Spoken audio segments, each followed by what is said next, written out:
Good afternoon, everyone. 7 minutes past the hour, 3 o'clock on Super Talk 99.7. I'm Brian Wilson, your friend and radio buddy, and you're listening to The Drive. Friday, June 7th, and a beautiful pre-summer day. It's almost summer-like out there. But I got 86 degrees here in bucolic Watertown. We're so glad that you could be with us. Thanks for being a part of what we do here every day. As you know, this week I have been spending a great deal of time on the Covenant story because I have obtained certain documents that provide a unique window into the Metro Police Department investigation of the Covenant shooting that claimed the lives of 6 people last year on March 27th. Much of what I was able to learn came from the transcript of a 2-hour and 13-minute interview with the shooter's parents some 4 months after the shooting. Now, in some cases, the investigators are informing the parents of things that they had learned in their investigation, and in some cases, they were asking the parents questions designed to fill in the missing pieces to the puzzle. Now, for the first time, you will hear excerpts from that interview. In the interest of full disclosure, the clips have been edited for time by me, but I've taken great care not to change the meaning of anything that was said that day. We start with a question asked that day that the Hales first learned that their daughter was interested in changing her gender. She approached her parents while they were sitting on the screened-in porch in front of their home. We were sitting on the screened-in porch, but she had evidently done some research on it. And she seemed more knowledgeable about it than you thought she would be. But once again, that she kind of said, a childlike view of it. Right. She figured she could go to the hospital and just get it done.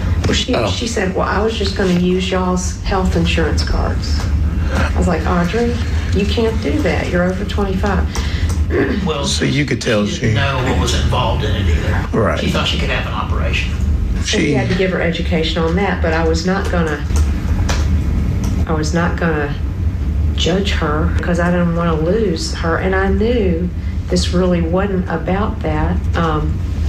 By this time, detectives had already read through the 20 journals that dated back to the shooter's time in middle school.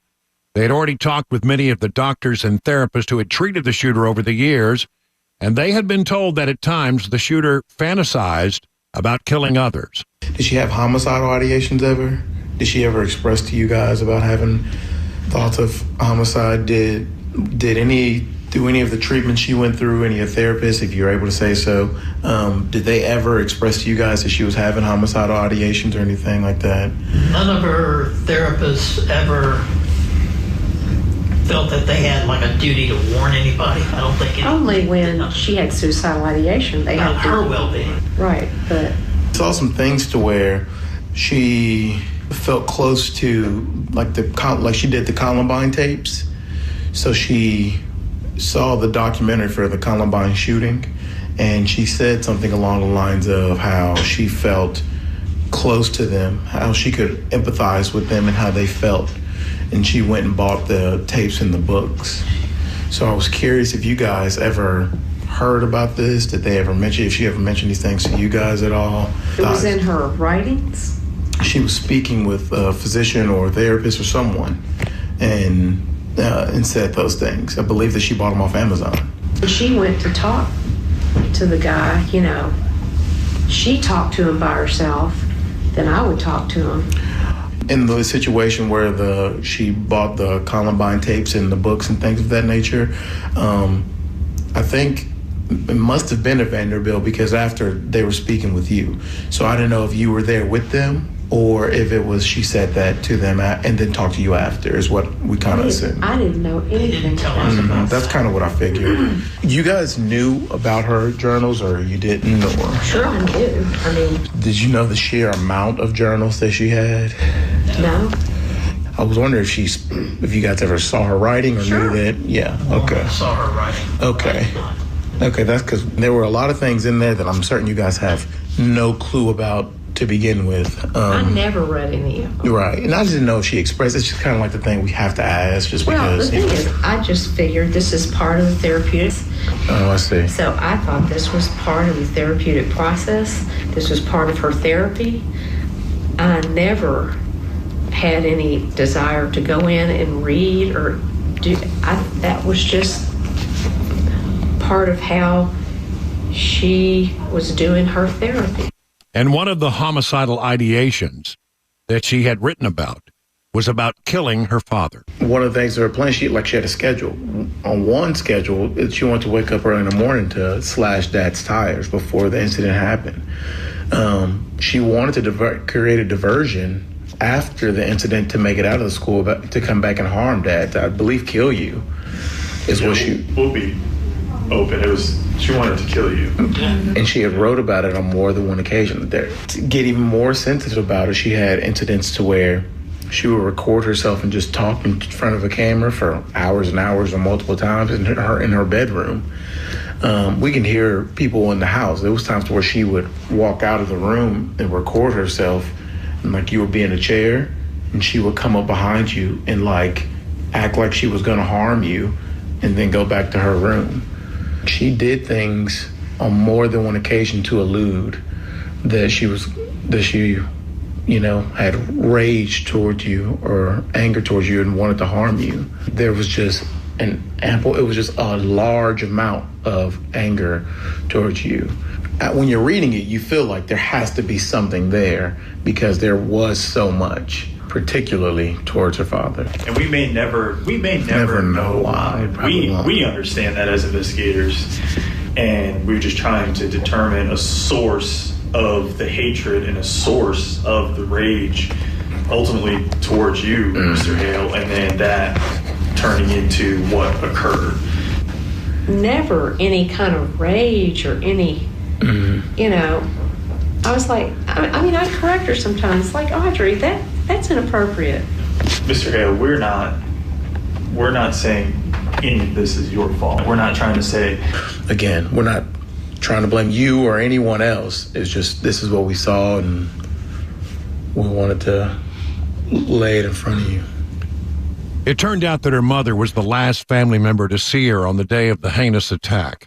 She noticed some unusual activity and questioned her daughter about it. So she had a red bag or something, and when she was leaving, I think you were asking her, what's up with that red bag? And well, it was a Monday, and I went over to my office and raised the shade, and I looked out and I saw her getting ready to go somewhere.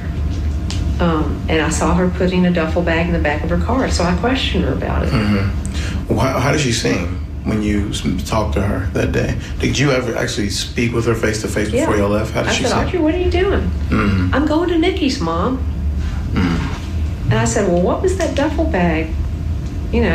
She's like, and I said, okay.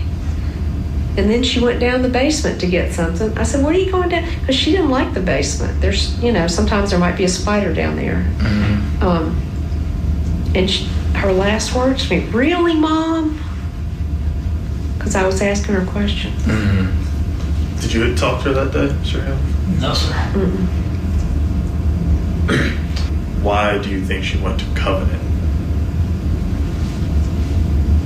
I have no idea. That just staggers me.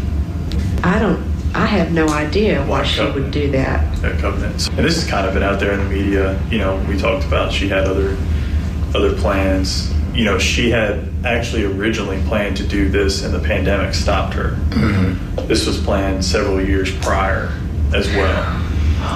It became clear during the interview that her parents were completely unaware of any of the things their daughter had been planning, and yet on the day of the shooting, her father seemed to have put something together. When police first arrived at their home to search Audrey's bedroom, they stopped her father in the front yard. He was about to leave and go out and search for his daughter, and he asked detectives an interesting question. All I know is... This is like some parallel interior world. Yeah. That we never knew about. I mean... In middle school? For me, never. Planning this in... Yeah, like this is a disturbance. There wasn't any indication of this at all. Uh-huh. The day that this happened, I was texting her and I said, I want you to come home from Nikki's house because we're really upset about what's happening at Covenant. And I said, come home. I was texting her. I was driving out to Nikki's house when the officer stopped me. What made you make that statement to the officers when they first stopped you? Do you remember? What was that? Was it my daughter, the KIA and Covenant? Do you remember that statement? I did ask that, yes. What? I didn't believe. I guess what made you know? Or how did you know? The law enforcement response At our house. at our house. Because it appeared, well, I was there when I was behind SWAT or there watching when that happened. So, and I was there when you was like, as soon as they saw you asked, was that my daughter that was at the school? And then again, I know it's y'all's daughter and you guys know her better than anyone. Well, But we thought we did. These clips are obviously a small part of the 2-hour and 13-minute interview, and remember, it was 4 months after the shooting. The documents in my possession provide no insight to where the investigation, they provide some insight as to where the investigation was at that time, but it's clear the investigators were zeroing in on other shooters' interactions with her many doctors and therapists in an effort to determine how many of them had picked up on her desire to carry out a school shooting. Now, as you know, there have been other reports about the Covenant story, notably written by the Tennessee Star.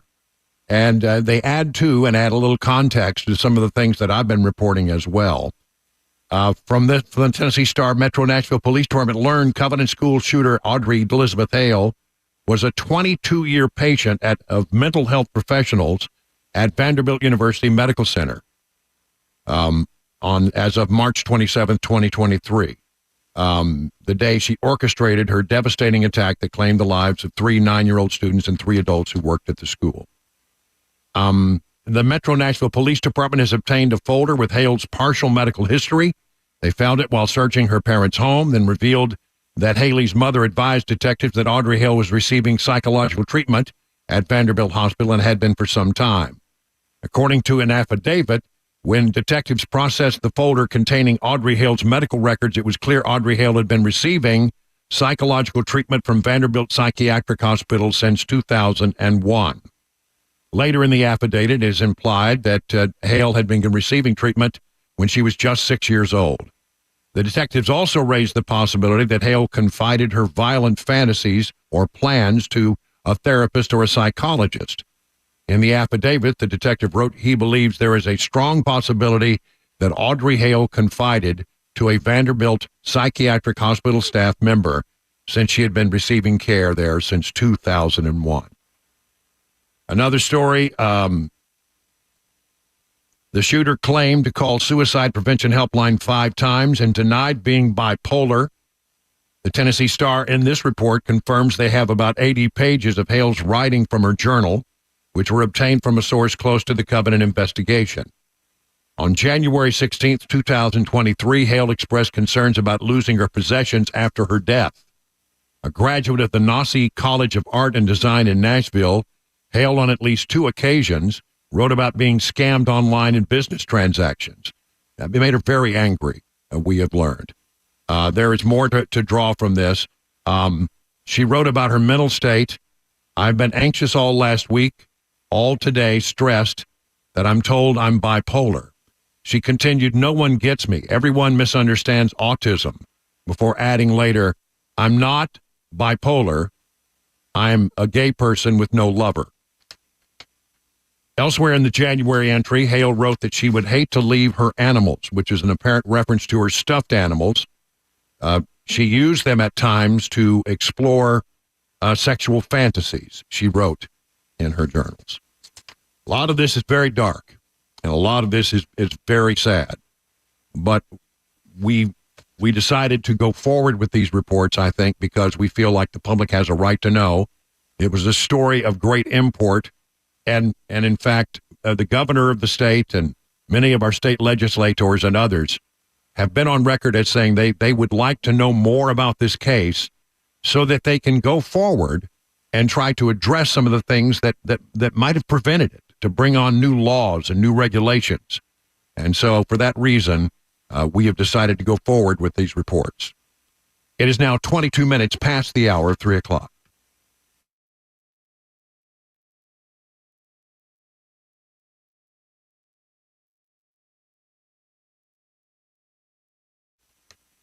Let me tell you about the folks over at Busy Bee, man. Have they got some specials going on right here? Enter to win a free round of golf for Dad at Hermitage Golf Course. You must sign up for the Beehive Club membership to enter to win. And if you need AC unit maintenance, you may as well sign up for the Beehive Club. It's really a good way to go, only $99 a year. That includes a cooling, heating, and plumbing maintenance over the course of a year.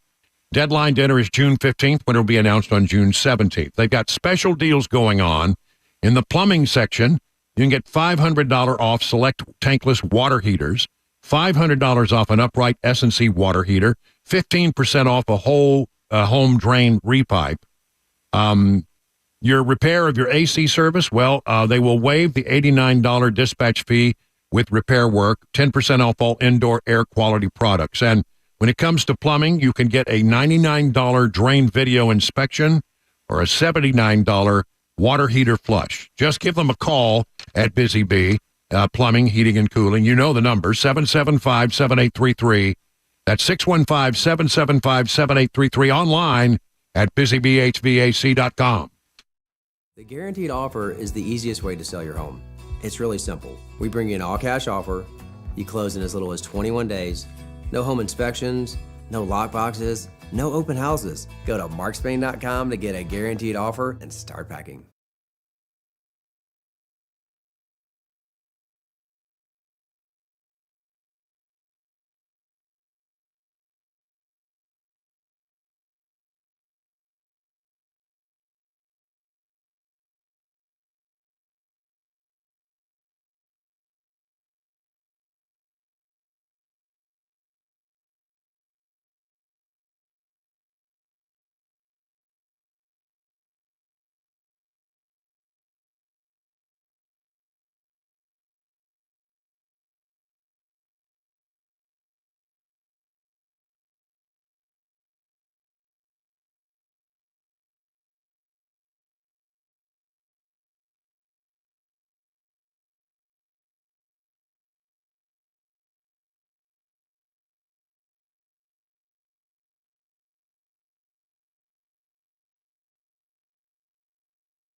President Biden making a trip to France, a missing man in Tennessee, plus a New York City police officer in trouble. We'll tell you about it. 3:30 Super Talk 99.7 WTN.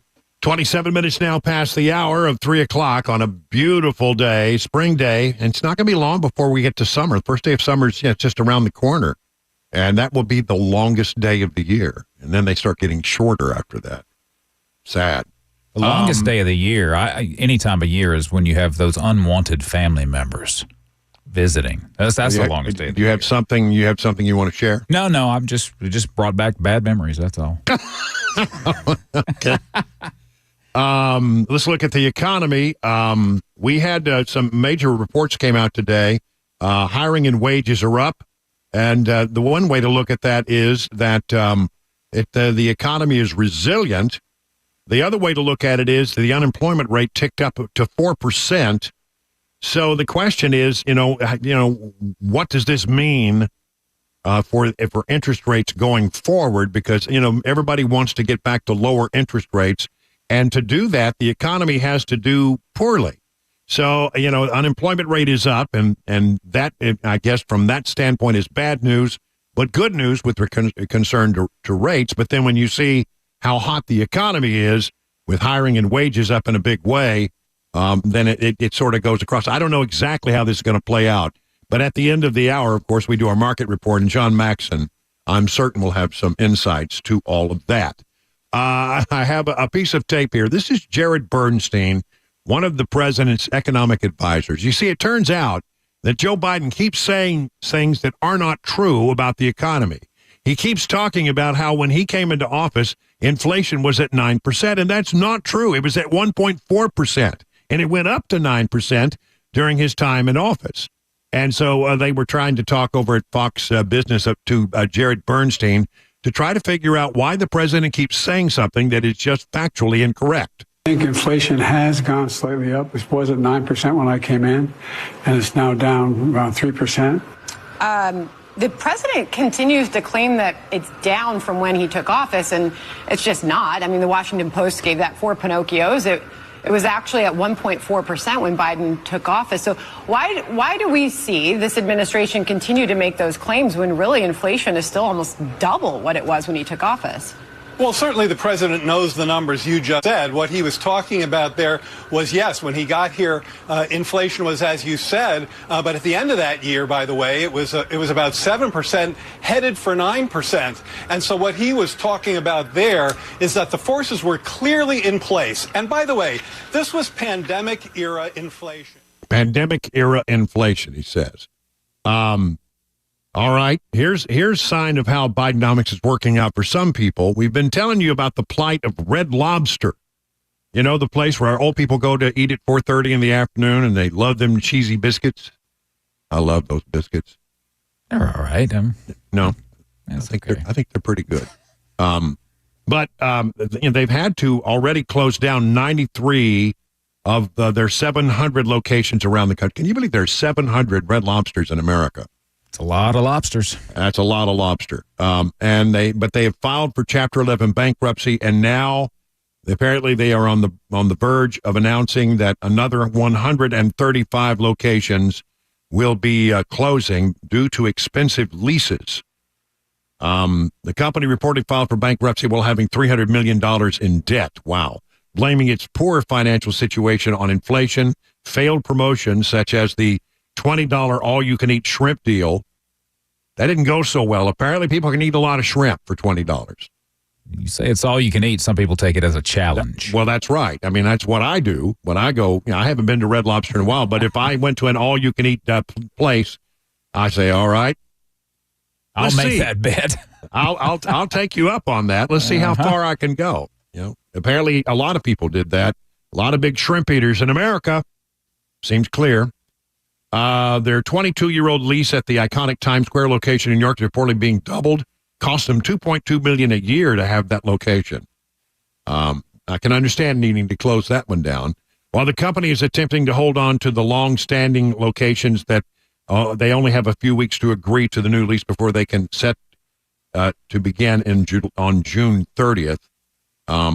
In Danville, Illinois, Mayor Ricky Williams Jr., you know him, expressed dismay following the closures earlier this month. I was just notified by one of our Red Lobster managers that after 31 years of serving our community without notice, Their parent company laid off the entire crew and closed the restaurant effective immediately. This despite the fact that we were rated number 15 out of over 600 stores for customer service and satisfaction last year. They also shuttered another 120 stores without notice, he added.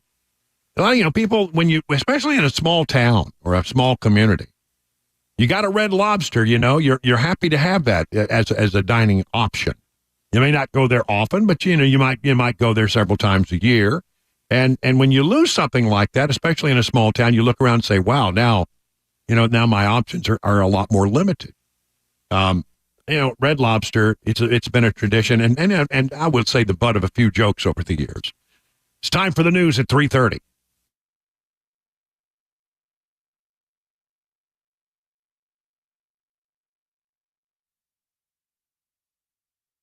.332, I'm Mac Morey with your top stories. 85 degrees, a sunny day on Music Row, a full weather forecast, and that traffic report coming up 5 minutes. The next part of President Biden's trip to France, a state visit and meetings with French President Macron. Karen Travers. The key issue on the agenda for President Biden's meeting Saturday with French President Macron will be the war in Ukraine. National Security spokesman John Kirby said the two leaders will discuss ways to strengthen the NATO alliance and how to continue support for Ukraine. They'll also talk about the war between Israel and Hamas and the push for a ceasefire. Kirby said the state visit events will demonstrate the U.S. is as close as ever with this key ally. Here in Tennessee, a missing man. TBI looking for 68-year-old John Hill, who was last seen yesterday morning in the Albion Street area. Hill stands 5 foot 10 inches tall, weighs around 170 pounds, with gray hair and brown eyes. Anyone with information on his whereabouts is asked to contact the Metro Nashville Police Department. And in New York City, a police officer there in trouble with the law himself for an apparent road rage shooting last month. Derek Dennis. Hugh Tran, a 27-year-old NYPD officer with just 3 years on the job, facing charges he used his service weapon to open fire on a 30-year-old driver in southern New Jersey, leaving that driver wounded. Authorities believe the shooting in Voorhees Township last month resulted in a multi-vehicle crash that police originally responded to and found one of the drivers had been shot. A check of surveillance video in the area, phone records, and ballistic evidence placed Tran at the scene. He's charged with first-degree attempted murder, aggravated assault, and possession of a weapon for an unlawful purpose. Tran is also suspended without pay. And that's the latest news. Traffic and weather next. I'm Mac Morey, WTN News. The guaranteed offer is the easiest way to sell your home. It's really simple. We bring you an all-cash offer. You close in as little as 21 days. No home inspections, no lock boxes, no open houses. Go to markspain.com to get a guaranteed offer and start packing.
It's 39 minutes past the hour at 3 o'clock on Super Talk 99.7. I'm Brian Wilson, your friend and radio buddy, and this is The Drive. On Friday, I just want to remind you that on Friday we do something special in the 4 o'clock hour at 4:35 and 5:35 again.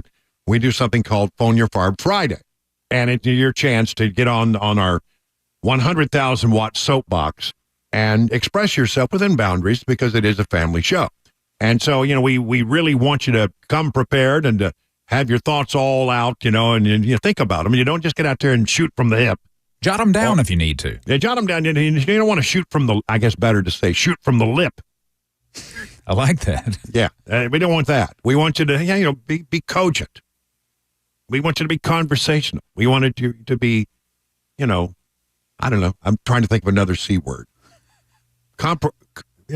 Maybe comprehensible. Oh, that's always a plus. That's always good. It's always good. Yeah. So anyway, do that. Get ready.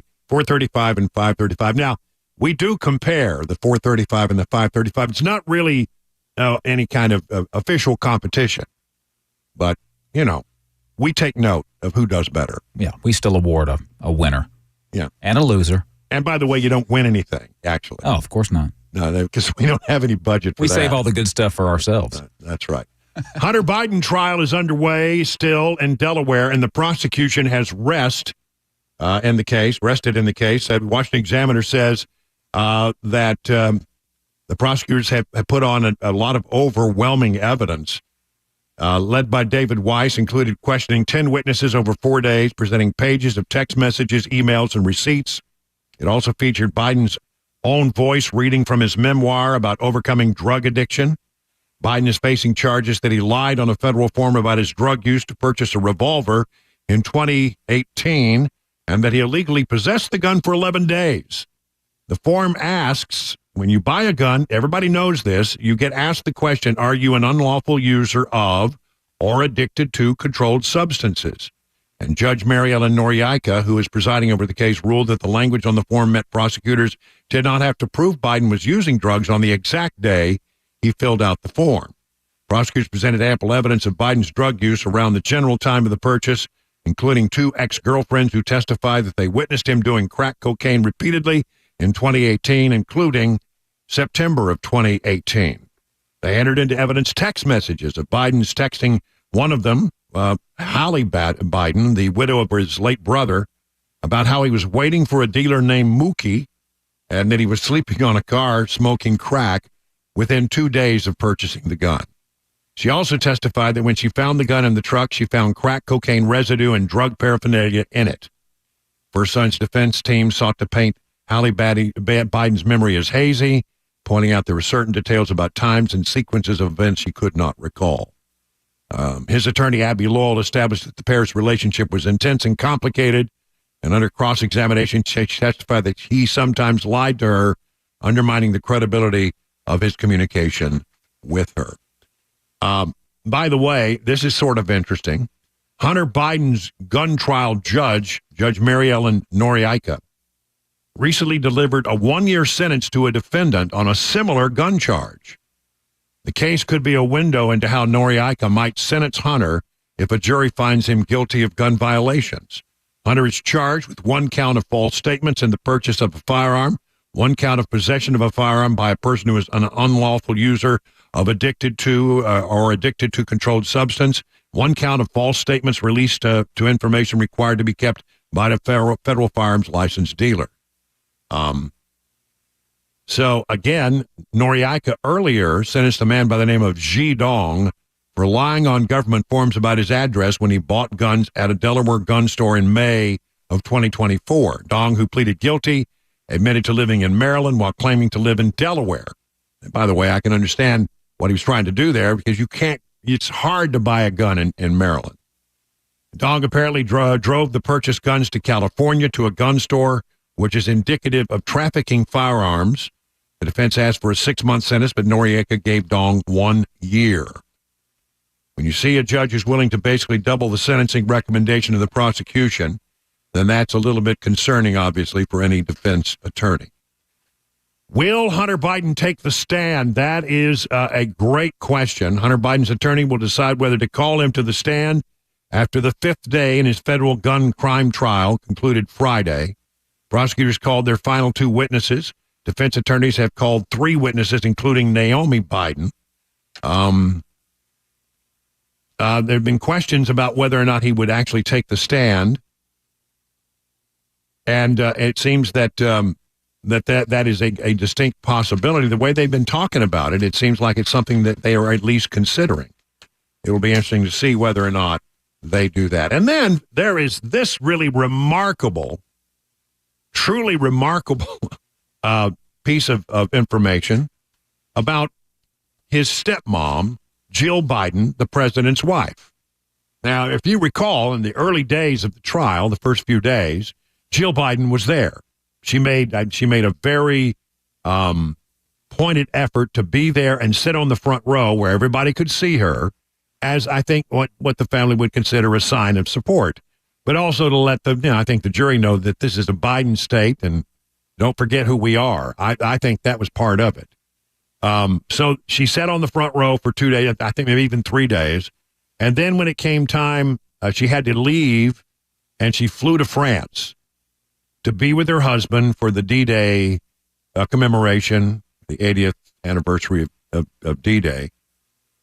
And now comes word that she is flying back and then will turn right around for 1 day, after being at the trial for 1 day, she will turn around and then go back to France. Here's David Spunt over at Fox. The First Lady's office only says that the First Lady is coming to Wilmington essentially for 1 day. I've asked for clarification to see if perhaps she could be called as a character witness. No guidance at all. We just know that she's going to be in Wilmington tomorrow. That's as far as her office would say. But it's notable that she's leaving France to come to Wilmington for a day. Then she's going back to France. Wow. And by the way, at taxpayer expense. Wow, that's something. What is that all about? Is she going to testify? Are they just going to put up character witnesses? I don't know, but what could she possibly know about all this? Other than, the only thing she could be would be a character witness, because she was, I would think, largely unaware of what was going on at this particular time frame. She might have had some window into it, because I know the family was very concerned about Hunter for some time. I can't imagine what she's doing unless she's coming in to be a character witness. And who will they put up there? And will Hunter Biden take the stand? Look, I think when you listen to some of the things that the defense team has said, they're sort of laying the groundwork for that. Now, it is a dangerous thing to do when you put the defendant up on the stand, because you get to cross-examine the witness. And there are a lot of things that they could pin Hunter Biden's ears back on, some of the testimony that has already come in, some of the things he said. And I don't know if they'll do that or not. But I do find this interesting. In the trial so far, by the people who knew Hunter Biden, I have never met the man. I don't know a thing about him. But everybody who testified talked about how charming he can be. And I don't find that hard to believe, because these Bidens, they talk a good game, or they got the gift of blarney. There's no doubt about it, all those Bidens. But the other part of that is that you have to have some charm or some verbal skills to talk all these other people out of millions and millions and millions of dollars for nothing. They didn't get paid. It's amazing how many millions of dollars he racked up just by going and talking to people. Now, those people thought they were buying influence, and I think Hunter Biden led them to believe that they were buying influence. Whether they actually had any influence or not has been sort of an open question, and whether there were any kickbacks to Biden is something that is still being investigated. I'm talking about President Biden here. But, you got to have some kind of skills as a communicator to walk into a room and talk people out of millions of dollars and convince them to send you millions of dollars on a promise that, we'll be your friends in Washington, which is basically what their pitch was. There's the Biden name is very important in Washington, and we'll be your friends there. So, if it's true, as described by those people who knew him at the time, he was very charming. Maybe he feels like, he can get on the stand and charm the jury. Seems like something a Biden might try. I don't know, just does to me. 50 minutes now, past the hour of 3 o'clock.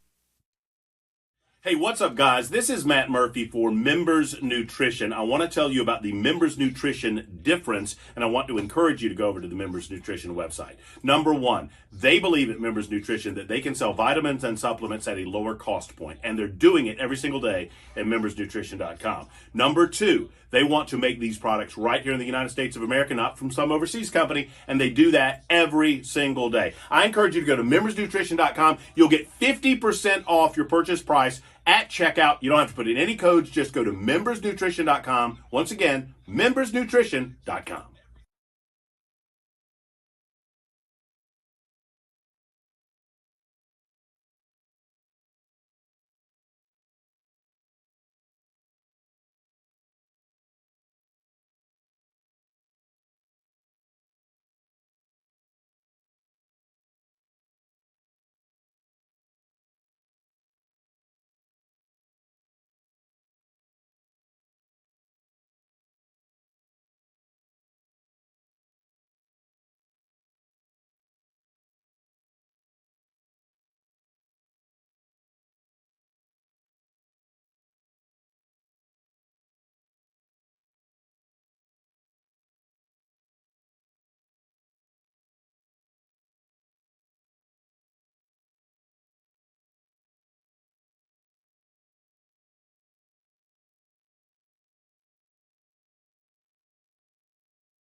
we've got exclusive audio here that was shared by WTN's own Brian Wilson of the Covenant shooter's parents speaking to Metro Police. We're going to hear some of that, a big house fire, and then a job report coming out today, defying expectations. We'll tell you about it at 4 o'clock. Super Talk 99.7 WTN.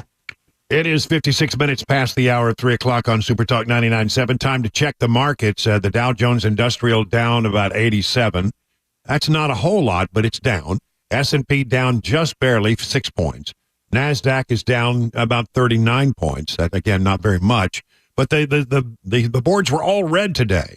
Probably has something to do with that jobs report. Let's check in with John Maxon and find out if he can make sense of all these numbers. Good afternoon, John. Hey, good afternoon, Brian. Yeah, all three major market indexes were down a little bit further, but pulled back a little bit, but still ended up red. Bond yields were definitely up today, and it had to do exactly with what you said, the jobs report that came in hotter than really what the Fed wanted to see. Payrolls climbed 272,000 in the month of May. That was against an expectation of 182,000. So about 90,000 over. That was compared to 165 last month. So unemployment did go up to 4%. The report does a couple things, shows that the economy is pretty strong. That's good, but it probably moves any rate reduction from what was thought of to be potentially July till later in the year. So just something closely to watch. And again, that's really the big thing in the market today. So hotter than expected jobs report. All right. Thank you very much, John. Find out about all the things that John Maxon and the other good people over at Beacon Capital Management can do to help you get ready for your retirement. Just go to their website, askbeaconnow.com. 58 past the hour.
Four o'clock, I'm Mac Morey with your top stories. Right now, 85 degrees, a sunny day here in Nashville. Possible showers could be going on during CMA Fest tomorrow. We'll talk about it. Weather, traffic report coming up in 5 minutes. A breaking Covenant school shooting update. WTN's own Brian Wilson of The Drive obtained audio of Metro Nashville police interviewing that shooter just 4 months after the tragedy that ended in the lives of 6 people, including 3 children. This is like some parallel interior world. Yeah. That we never knew about. I mean, in middle school? For me, never. Planning this in. Yeah, like this is a disturbance. There really wasn't any indication of this at all. the day that this happened, I was texting her and I said, I want you to come home from Nikki's house because we're really upset about what's happening at Covenant. And I said, come home. I was texting her. I was driving out to Nikki's house when the officer stopped me. What made you make that statement to the officers when you first stopped you? Do you remember? What was that? Was it my daughter, the KIA and Covenant? Do you remember that statement? I did ask that, yes. What? I didn't believe. I guess what made you know? Or how did you know? The law enforcement response. At our house. At our house. It was a 2-hour and 13-minute interview. Again, that was around 4 months after that shooting occurred. Her psychiatrist had picked up on possible signs of her desire to commit harm and to herself or others. She was a 22-year patient of mental health professionals at Vanderbilt Medical Center. Right now in Nashville, a home in Antioch, total loss. The family of 5 escaped alive and unharmed. Channel 4 says the call came in around 3:20 in the morning. Nashville Fire Department dispatched multiple crews to the home on Countryside Drive. One of the family members said they heard a boom in the garage before the fire, and that's where most of the damage seems to be concentrated. And today's jobs report defying expectations. Dave Packer. The Biden administration touting the news from the Bureau of Labor Statistics. It's another good, solid jobs report reflecting stable, steady, continued growth. Acting Secretary of Labor Julie Su, 272,000 jobs were added in May, trouncing expectations of 190,000. Some of the strongest sectors: healthcare, growth in leisure and hospitality, in professional and business services, in construction, in local government. Unemployment ticked up to 4%, which is still historically low. And that is the latest news, traffic, and weather next. I'm Mac Morey, WTN News. Hey, it's Dan Mandis, and I am so glad that California Closets has fixed my closet catastrophe. After exact measuring and planning, they came over and got to work.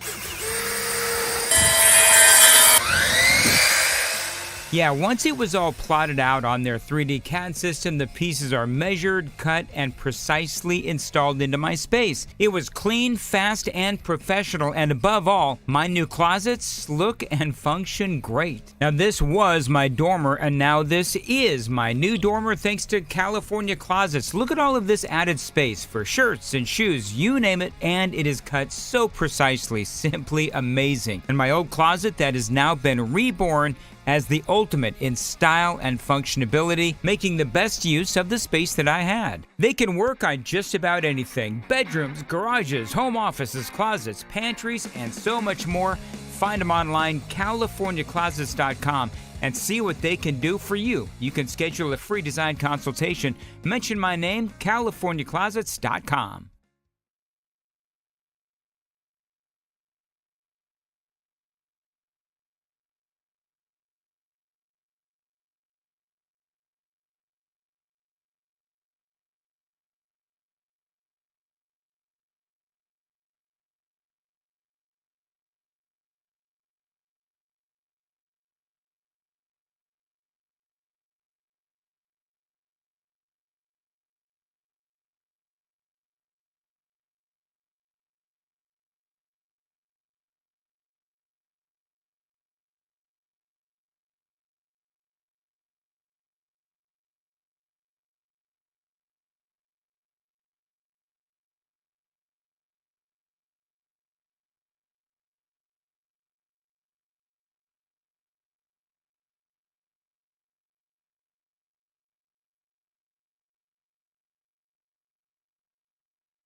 Good afternoon. Hour number 2 of The Drive now kicking off on the 7th day of June. I mean, it's a very pleasant 86 degrees outside. Actually, I think when you start getting up toward 86, 87, it becomes maybe a little less pleasant. A little bit, but I think the humidity's lower today than it was yesterday. I mean, it's very nice, very nice. We have people visiting the house, and the pool is in full use today. So, wow. Right. I mean, it's a good day for that. It is Friday, and I want to remind you that on Fridays we do a little thing called Phone Your Farb Friday. That'll be at 4:35. That's 35. Well, that's less than 35 minutes from now. And we want you to get your best thoughts together. Don't just wing it. Don't just shoot from the lip. Whatever it is that you are really compassionate about, give it some thought and be ready at 615-737-9986. A time for a 2024 update, and we've got some great information about what's going on with the presidential race in the new battleground state of Virginia. I mean, all of the major people who track this stuff have not listed Virginia as a battleground state, but, you know, I put it in my list of battleground states because it is in play. I mean, this is not going to be a slam dunk for Joe Biden, as many of the Democrats had thought, earlier this year. The numbers are very tight there. So Fox News has done a limited battleground state survey and chosen some interesting states to look at. And if I know the way they work over there, they'll probably be doing some more of this stuff later, releasing more of it. But here we go. Let's start with Virginia. According to Fox News polling, Virginia is a dead-even tie in a two-way race. If it's Trump versus Biden on the ballot, it's a tie right now. That means that Trump is in the hunt, right? It means he's definitely it is a state that is in play and could go either way. And the five-way numbers on that, with you have 5 people on the ballot, Biden leads by 1. But otherwise, it's a tie. So very, very, very close in Virginia. Arizona. Trump is up by 5, both in the 2-way and the 5-way. In Nevada, Trump is up by 5 in both the 2-way and the 5-way. And they decided to go to Florida, and I was a little surprised by that because I thought Florida was, pretty safely in the Republican column, but they wanted to look at Florida, and I think that's interesting. It's a little closer than I might have imagined. But still, Trump leads by 4 in the 2-way matchup. And if it were to be all 5 names, that would be Biden, Trump, West, Stein, and, of course, RFK Jr., then Trump would lead and win that state by 7 points.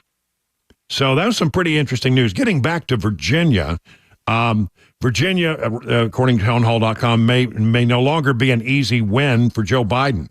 And they talk about this Fox News survey, neck and neck among Virginia voters just 5 months before the November election. In 2020, Biden won the state by more than 10 points. However, 4 years later, he is now tied at 48-48. Voters under 30 and those 65 years of age and older are evenly split regarding support for the 2 candidates. The poll found that Trump holds the most support from white evangelical Christians. About 80% of them will vote for Trump. Rural voters, 63% will vote for Trump. And voters without a college degree, 56% will vote for Trump. Meanwhile, Biden holds just slightly more support among black voters. However, that number has drastically decreased since his 2020 campaign. On the other hand, Trump's support among black Americans has nearly tripled since the last election 4 years ago. That is true, in which only 9% voted for the 45th president in 2020. Now we're 4 years forward. One bad economy, a wide open border, and crime at every U.S. corner. Trump now has 25% support among black voters. I can't begin to tell you how huge that is. Anything you drain away from what the Democrats have always considered their safe demographics. Blacks always vote for Democrats, right? Well, they're not necessarily getting in line, all of them this time. And they 40. Wow, I mean, it's really hard to believe that 25% of black voters in the state of Virginia have decided that they will support Trump at this point. Survey conducted by Roanoke College Institute for Policy and Opinion also found that Trump and Biden are split evenly among Virginia voters. That poll found that each candidate received 42% from likely voters in the state. Now, this data is important because Virginia has historically been seen as a safe win for Biden up until now. Trump leads Biden by 1 point among all voters and 1 point among all likely voters in a battleground state conducted by FAU Polcom Lab and Main Street Research. So, I mean, you look at the several polls there now, and they all seem to show the same thing, a very close race in the state of Virginia. So let's just go ahead, why don't we, and call Virginia a battleground state. I think we have to reimagine this is a battleground state. It's no longer leaning blue. It could go either way. And it's very interesting when you look into the internals of this particular poll. Trump announced his campaign has raised $400 million. Are you ready? Listen, pay attention to that number.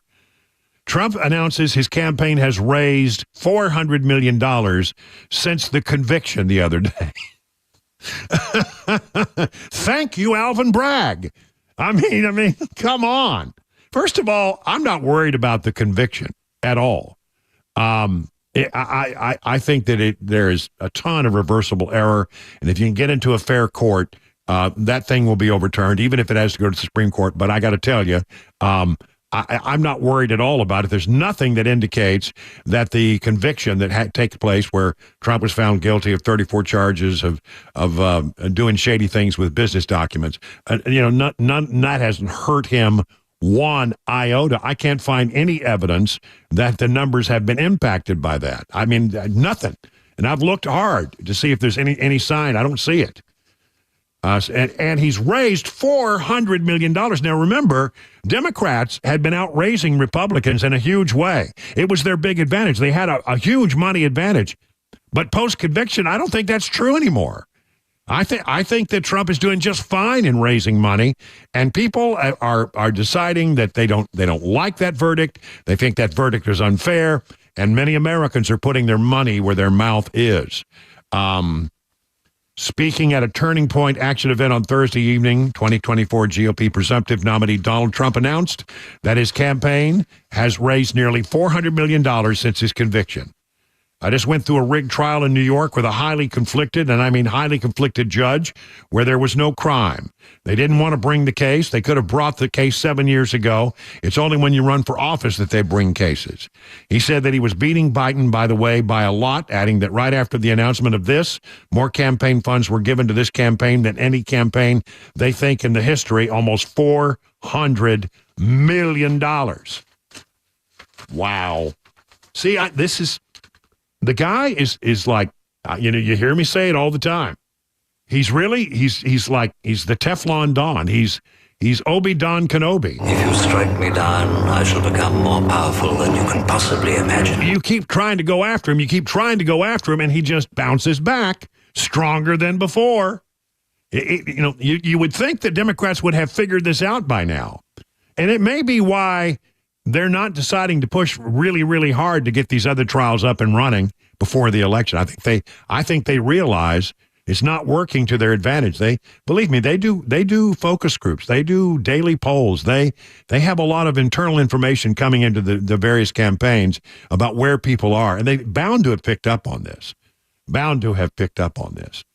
And then the former president sat down with Dr. Phil. I love Dr. Phil. I'm going to tell you, when I worked mornings and I would come home and I'd wake up at my little nap after the show and I would turn on the TV, I became sort of addicted to the Dr. Phil show. I like him. I think he's funny. And I think he's an interesting character. Maybe it's because he's a Texan. I like him. But he sat down with Donald Trump. It's a very positive interview. And I wonder if Dr. Phil has any political ambitions at this point. Ooh, that's interesting. He's been overtly political lately in favor of Republican causes and taking, for example, a very strong conservative position on the border and what's going on down there. It's pretty impressive how strong he was on that and what a mess it was down there. But he sits down with President Trump, and he said, really, don't you think it comes down to a comparison of how you were doing now compared to how you were doing during the Trump years? Most people look at this from the standpoint of, they ask themselves the question, is my life better under this administration or is it better under this administration? My quality of life, my ability to pay for my children's lunches, tennis shoes, getting them to the dentist, getting all of the different things that go to quality of life. And when we look at that, it's not even a close call. That's right. So why are people so energized against President Donald J. Trump? Well, I think it's, to a certain extent, it's habit, not necessarily against me. I think Democrats vote out of habit. I'll give you an example. I was the best president for Israel ever. Golan Heights, all of the things I did for Israel, and yet I get less than 50% of the votes. It's shocking to me. And Biden's a disaster, and Obama was a disaster for He's Israel. talking about Jewish votes here, which have traditionally voted Democratic. Iran nuclear deal that he approved, all the, which was basically a path toward nuclear weapons. And I say, why? And I say, it's habit. They're used to voting for Democrats. Black people are used to voting for Democrats, but they're coming off it. They're smart. They're seeing what's happened. They're seeing criminal justice reform. They're seeing the black colleges and universities. I got it funded. They're seeing all of the things that I've done. Nobody could do what I did. I say that, and people sometimes smile, but it's actually true. I'm the best president for black people since Abraham Lincoln. And black people are seeing that, and we have numbers now that as a Republican, I don't think anybody's ever had. Well, I think that's true. It's been a long time for sure. Maybe since the days of Nixon, for some reason, black voters voted for Nixon in a surprising number. And then, let's see, in the time that I have left, Trump expands the push for GOP embrace of early and mail-in voting. This is so important. The 2020 presidential election witnessed a nationwide surge in the prevalence of early voting and vote-by-mail practices, which featured heavily in former President Donald Trump's claims of election fraud. Republicans were subsequently reluctant to embrace such practices, though a lackluster midterm performance and the about-face of the presumptive GOP nominee on the matter appears to have Republicans rethinking that approach. The Trump campaign and the Republican National Committee on Tuesday announced the debut of its Swamp the Vote program, aimed at mobilizing swing state voters and encouraging the use of mail-in, absentee, and early voting. Thank you, thank you, thank you. It's about time we started playing that game. Now we got to push in the states where all of these things are legal. We have to push hard to make sure that people bank their vote, or as they call it, swamp the vote. Make sure that you get your vote in early. I mean, look, there are Republicans have always traditionally said, I'll go to the polls on election day. Democrats figured out a long time ago that the road to hell is paved with good intentions. And, you may have had every intention of going to vote that day, but maybe things happen. Maybe the weather's bad. Maybe, something happens and you just can't break away from work. Maybe, the baby's sick and you can't go. Whatever it is, things happen. Life intervenes, as I like to say. And when life intervenes and you can't get there, so get it in early. Get it in, and if you know what you're going to do, if you've made up your mind, why wait around? We've got to vote early, and I think I'm glad to see that Republicans are pushing for this, and they're going to do bundling as well in the states where bundling is a legal practice, and in some states it is. So it'll be interesting to see how much happens here. But Republicans have got to get past this idea of being, looking down their noses at those practices. You've got to embrace them. You've got to go cast your vote. And you got to get it in early if you can. That's the way the Democrats have been winning. And we need to play that same game. 21 past the hour.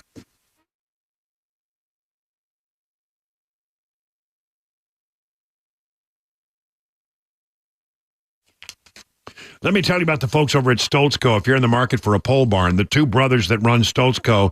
are the two guys that you need to talk to. Known for exceptional quality, craftsmanship, and fair prices, they can build your new pole barn to your specifications with your needs in mind. That is the Stoltz Co. difference. You can use pole barns for all kinds of things. It can function as a classic tool or work barn, a garage, or even a place to live. Flexibility is key. They combine the classic post-frame barn look with the reliability of modern materials and modern building techniques to give you a finished barn that will stand the test of time. They don't scrimp on quality. They don't cut corners. They believe their customers deserve only the best. So I want you to do me a favor in this process.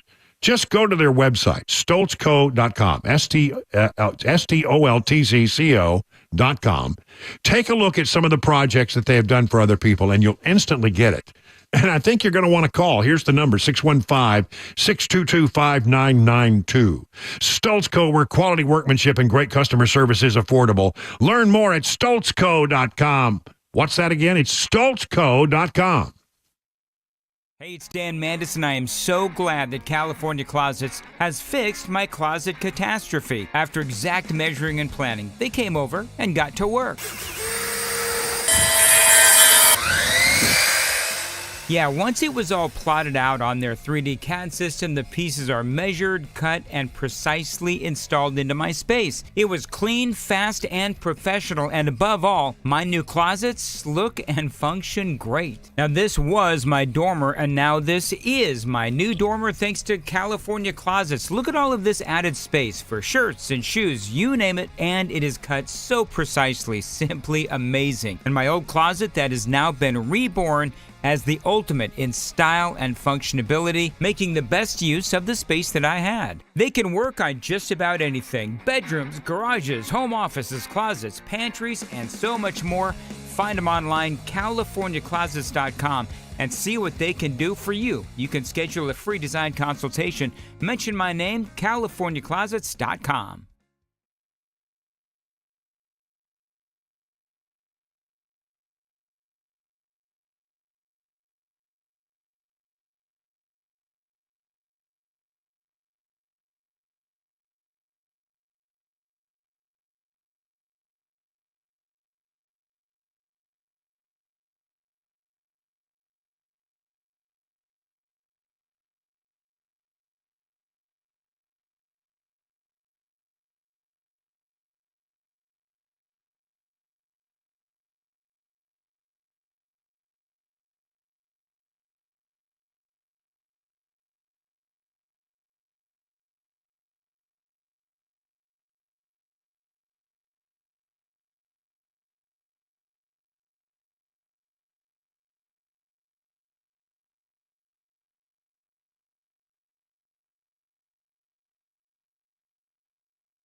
Israeli Prime Minister to address Congress, plus a Money News Report, 4:30 Super Talk, 99.7 WTN.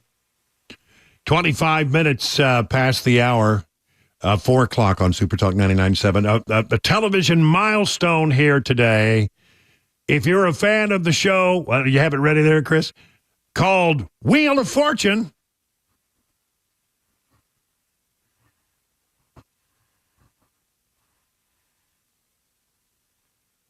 And now, here are the host of your show, Vanna White and Pat Sajak. This is his last show today on Wheel of Fortune. 41 years. It's hard to believe. Think about that.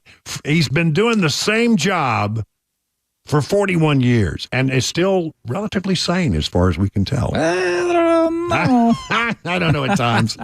He's become a little punchy, a little less patient. Lately, he doesn't have much patience, it seems. Yeah. It's a little less patient than he did before.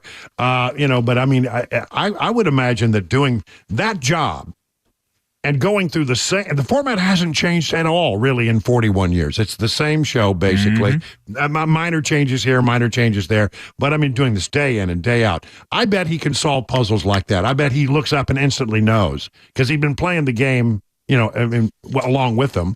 And sometimes, it's like it's painful because everybody in the world can see what the thing is spelled out, except the person who needs to have the right answer. Yeah. And you feel like we should be doing the thing that they do on the Price is Right. Epic fail. But he said Pat just goes no. Close, but no. And then how he points them to this place to stand, for the final wheel, the final board that they put up at the end of the show. Well, I don't know if you know this or not, but a lot of his career started right here in Nashville. That's right. He was a DJ in the 1970s, early 1970s, at WSM Radio, staff announcer at WSM TV, before becoming a weekend weatherman. Sajak worked with former WSMV sports director Rudy Callis, who joined the station in 1974. And, back in those days, you had booth announcers, and he was sometimes a booth announcer. You didn't have, tape-recorded announcements. You had a guy who actually stood there and said, "You're listening to WSMV TV." Yeah. And doing that kind of stuff. His application apparently is on the wall at WSMV. His application, job application, they got it framed. The application asked whether he had children. He said as few as possible. Military experience, I'd rather not talk about it. Hair, yes. Eyes, too. But anyway, he's really had a good run there. Vanna White, paying a very emotional tribute, says he's like a brother, like a true lifelong friend. And White's heartfelt farewell message to Sajak, in which he was holding back tears, teased Sajak up for will be a memorable finish on tonight's show, the last Pat Sajak Wheel of Fortune. I mean, it'll be practically unwatchable now because you know what they've done? Mm-hmm. They've gone and hired that Ryan Seacrest guy. Yeah. Who, to me, every time I look at him, I just look at him and say, the man looks like a frog. I don't know why. He just looks like a frog. Yeah, I don't know. Okay. I don't know how he has time in the day. Seacrest does so many things, or I just don't know how he's even going to make time. I think he's given up some things to do this, is what I understand. Wow. Okay. I have a friend who worked for Pat Sajak. Pat Sajak apparently owned a radio station in Annapolis, Maryland.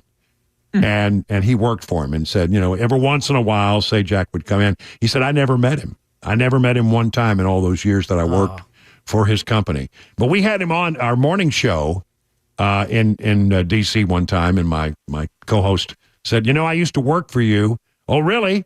I don't remember you at all. Of course, they never met. But anyway, he's apparently going to do a play called Prescription Murder, the stage play that inspired the TV series Columbo, in Hawaii in 2025. Of course, go to Hawaii. Yeah. And do a little show. Yeah. But he's a likable fella, and I got to tell you, a steady hand at the wheel of fortune. 30 minutes now past the hour.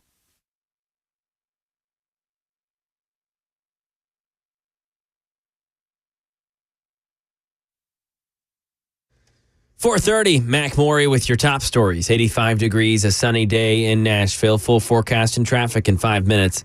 Israeli Prime Minister Netanyahu will address a joint meeting of Congress on July 24th and garnering bipartisan support from leadership. Brittany Shepard on the reaction on Capitol Hill. Republican Speaker Mike Johnson and Senate Republican leader Mitch McConnell's joint invitation encouraged Netanyahu to build on the, quote, enduring relationship between the U.S. and Israel. Democratic Senate Majority Leader Chuck Schumer later said in a statement that while he has, quote, clear and profound disagreements with the prime minister, he joined his Republican colleagues in an invitation to underscore the body's commitment to the bilateral relationship between Israel and the U.S. And now some money news. Chuck Sievertson. A down day on Wall Street. The Dow lost 87 points, the S&P down 6, and the Nasdaq down 40. This after America's employers added a strong 272,000 jobs in May, according to the monthly Labor Department surveys.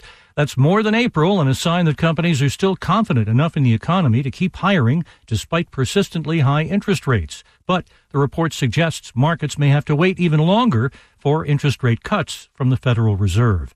The economy is propelled by consumer spending on travel, entertainment, and other areas of the service sector. Official stats say that China's exports for May grew at their fastest pace in more than a year despite trade tensions, though imports fell short of analyst expectations.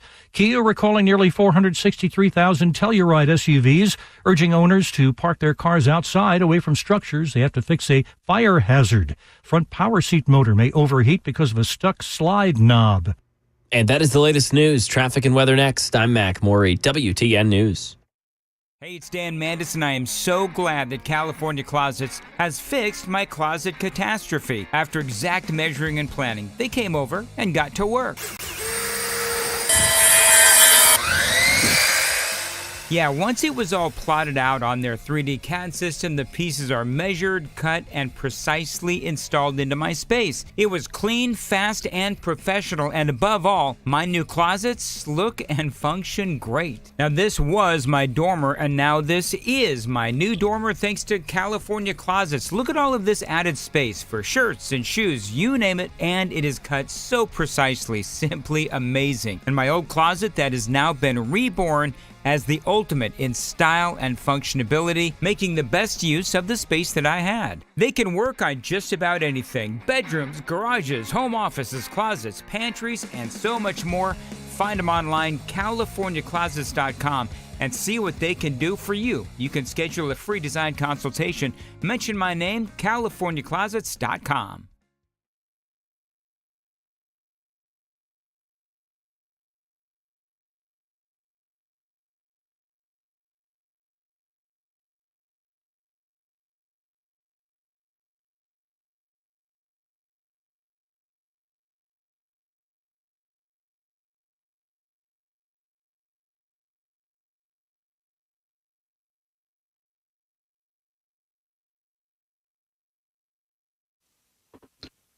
We are just moments away from our Phone Your Farb Friday segment. Phone lines are open at 615-737-9986. In the meantime, let me tell you about Grace Point Healthcare. They are the standard for affordable, comprehensive, and convenient medicine.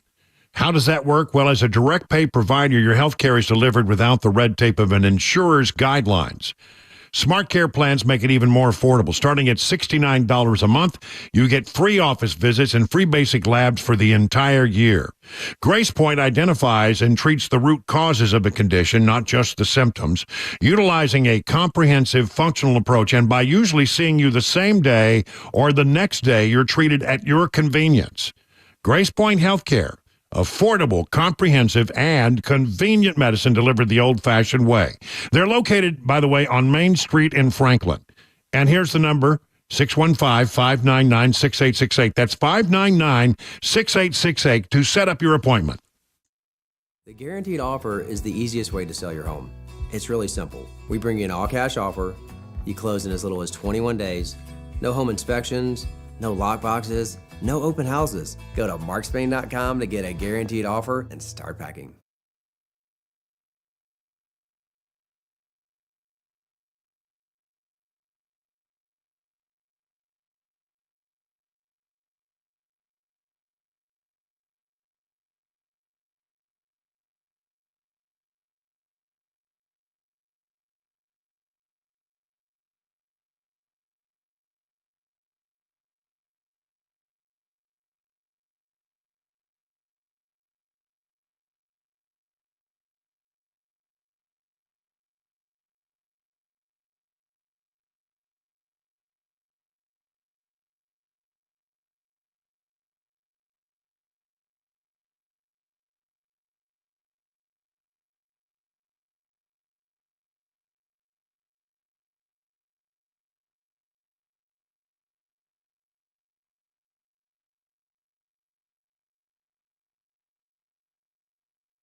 38 minutes now past the hour of 4 o'clock, and you know what that means. Yeah, it's that time where we do a thing that we do every Friday at 4:35 and 5:35, a little thing called Phone Your Farb Friday.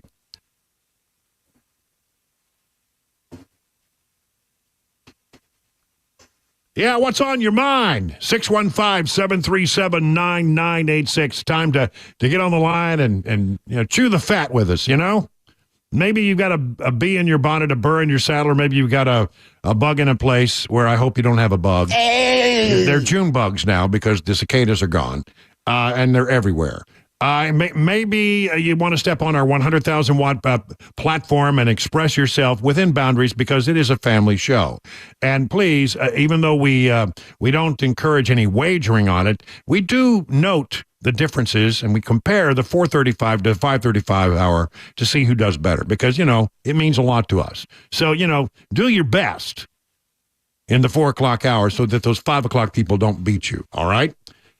Again, 615-737-9986. Let me pull this up on my big screen here. Here we go. Let's start with Danny in Lebanon. I'm sorry. Danny, you're up first on the drive. What's on your mind there, Danny? Good afternoon, Brian. Hey, I don't mean to come across sounding like a moron. Maybe I misunderstand the whole commercial. But I keep hearing this commercial that Dan Mandis runs, and I think you play it, about this Window Nation. If you want to win game and concert tickets, listen to 99.7 all day and listen for the Window Nation prize door or window to open. And, like if you're going to call in and win something, I never hear it. I'm just saying, is there something I'm missing here? Unknown to me. I don't have a bit of information about that, but I will check out. I mean, I haven't heard that spot at all. But again, I'm not always. We were on opposite sides of the day, Dan in the morning, and so we don't see each other very often and don't get to compare notes. But I'll check around, and I appreciate you bringing it to our attention. Thank you, Danny. Appreciate it. Let's go to Jimmy in Shelbyville. Hello, Jimmy. You're on with Brian on the drive. What's on your mind today, Jimmy? Hello, Brian. Hey. I wanted to kind of tell you the story. I'm in my middle 80s. Yeah. When I got out of the service in 61, I went to work for a company in Memphis. I traveled and sold, and the mother company was in Jonesboro, Arkansas. It was called Arkansas Metals. Now, the owner's son looked just like like President Clinton. Matter of fact, I think they went to school together. He was a Jewish, black-headed fella, where Clinton was a young, blonde-headed looking fella. And they both kind of looked alike and acted alike and talked alike. Up till Clinton, after Clinton, I was a sworn Democrat, but now I'm a Republican. Yeah. All right. Well, that's an interesting story there, Jimmy. We appreciate you listening to the show, and thank you for joining us. All right, let's go to Al. Let's go to Al in Sladen. Hey, Al, you're up next on the drive. What's on your mind? Thank you. It's a pleasure to talk to y'all. Y'all are the best. The wheel working. Yeah. It's been on so long that I heard their wheel come off the Flintstone mobile. What's that again? I'm sorry. I heard they've been on so long that their actual wheel came off of the Flintstone mobile. The wheel came off the Flintstone mobile. It's only been on 40. Well, I think a little more than 41 years. If I remember correctly, I think he may not have been the first person to do the show. I could be wrong about that. But he certainly was somebody who they had picked up pretty quickly, and someone who has, as I say, been a steady hand at the wheel of fortune. Thank you for the call, Stephen in Paris. Hello, Stephen. Stephen, you're up with Brian on the drive. What's on your mind today?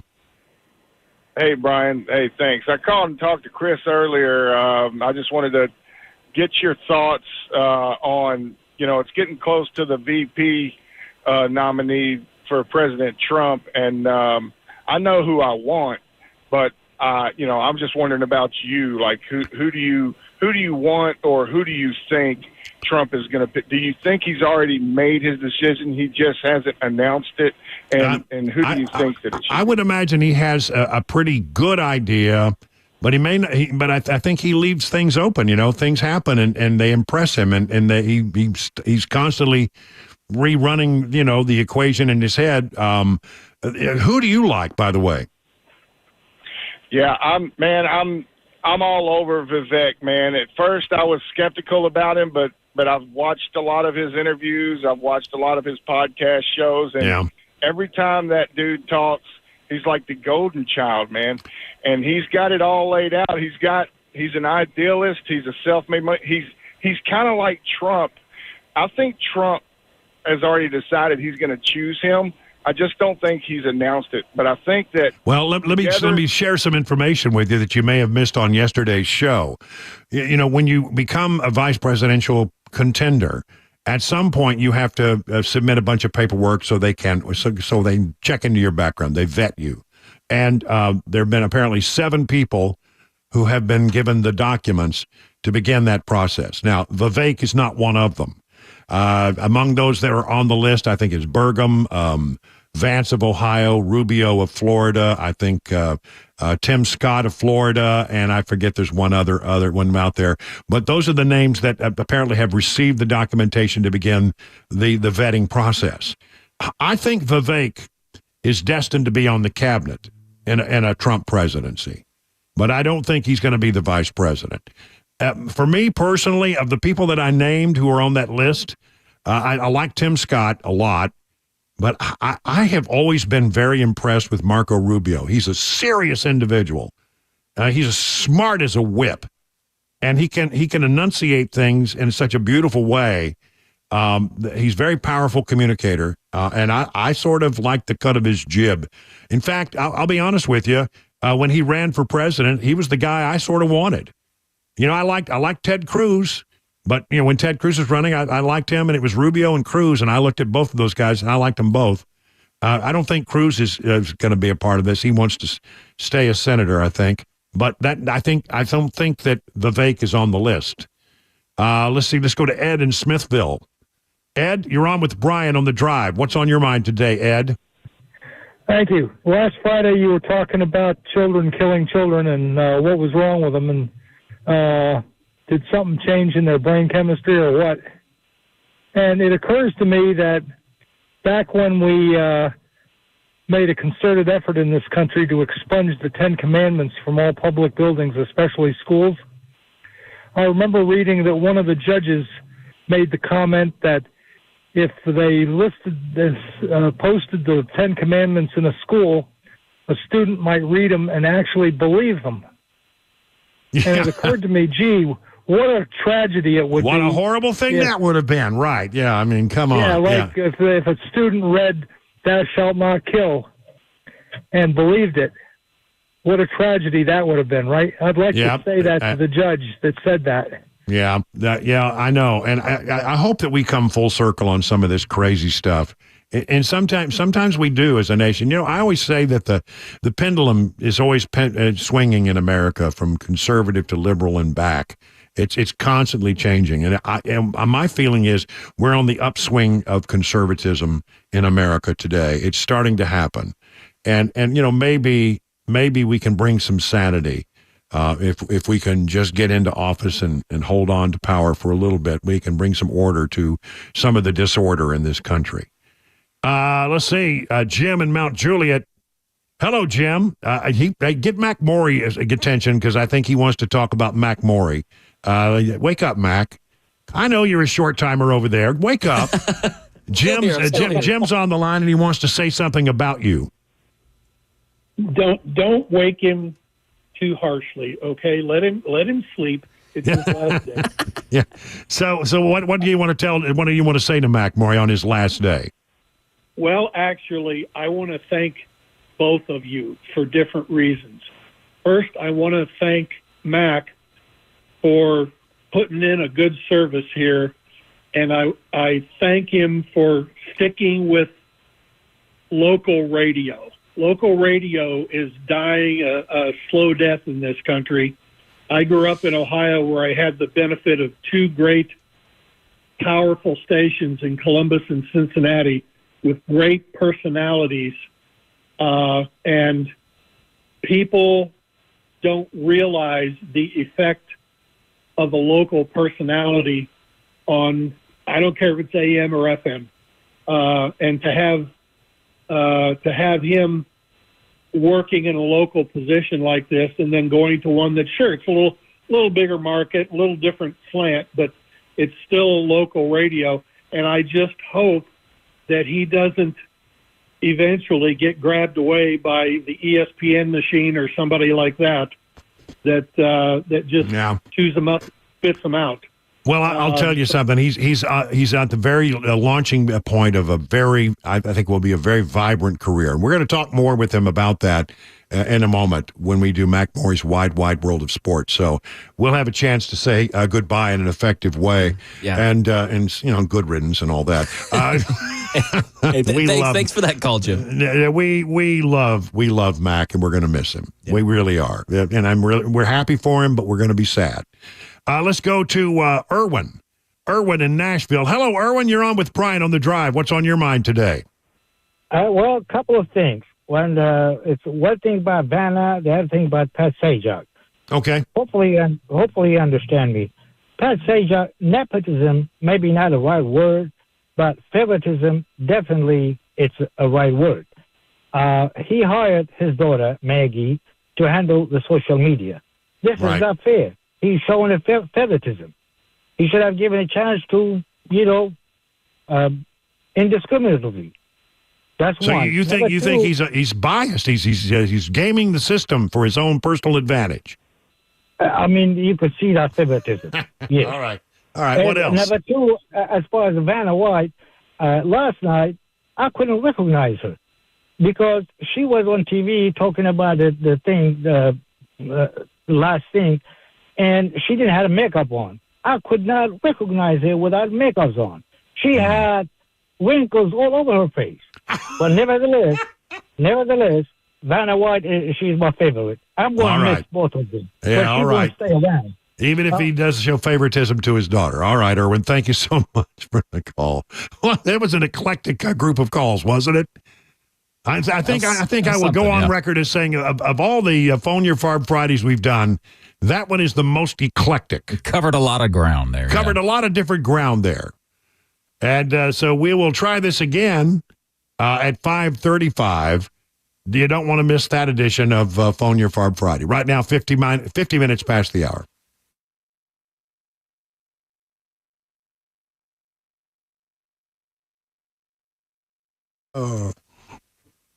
Are your retirement assets structured to minimize taxes? Well, that's the question that folks are at Beacon are asking. This might be hard to believe, but many hardworking Americans just like you could be overpaying on taxes in retirement. You can be taxed on your IRA, your 401k, any other tax-deferred retirement accounts.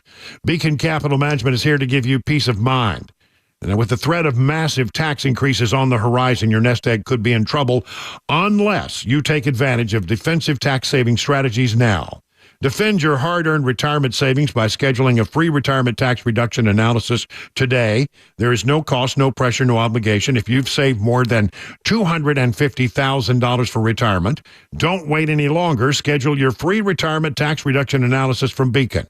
Call this number, 615-488-9303, or just visit askbeaconnow.com.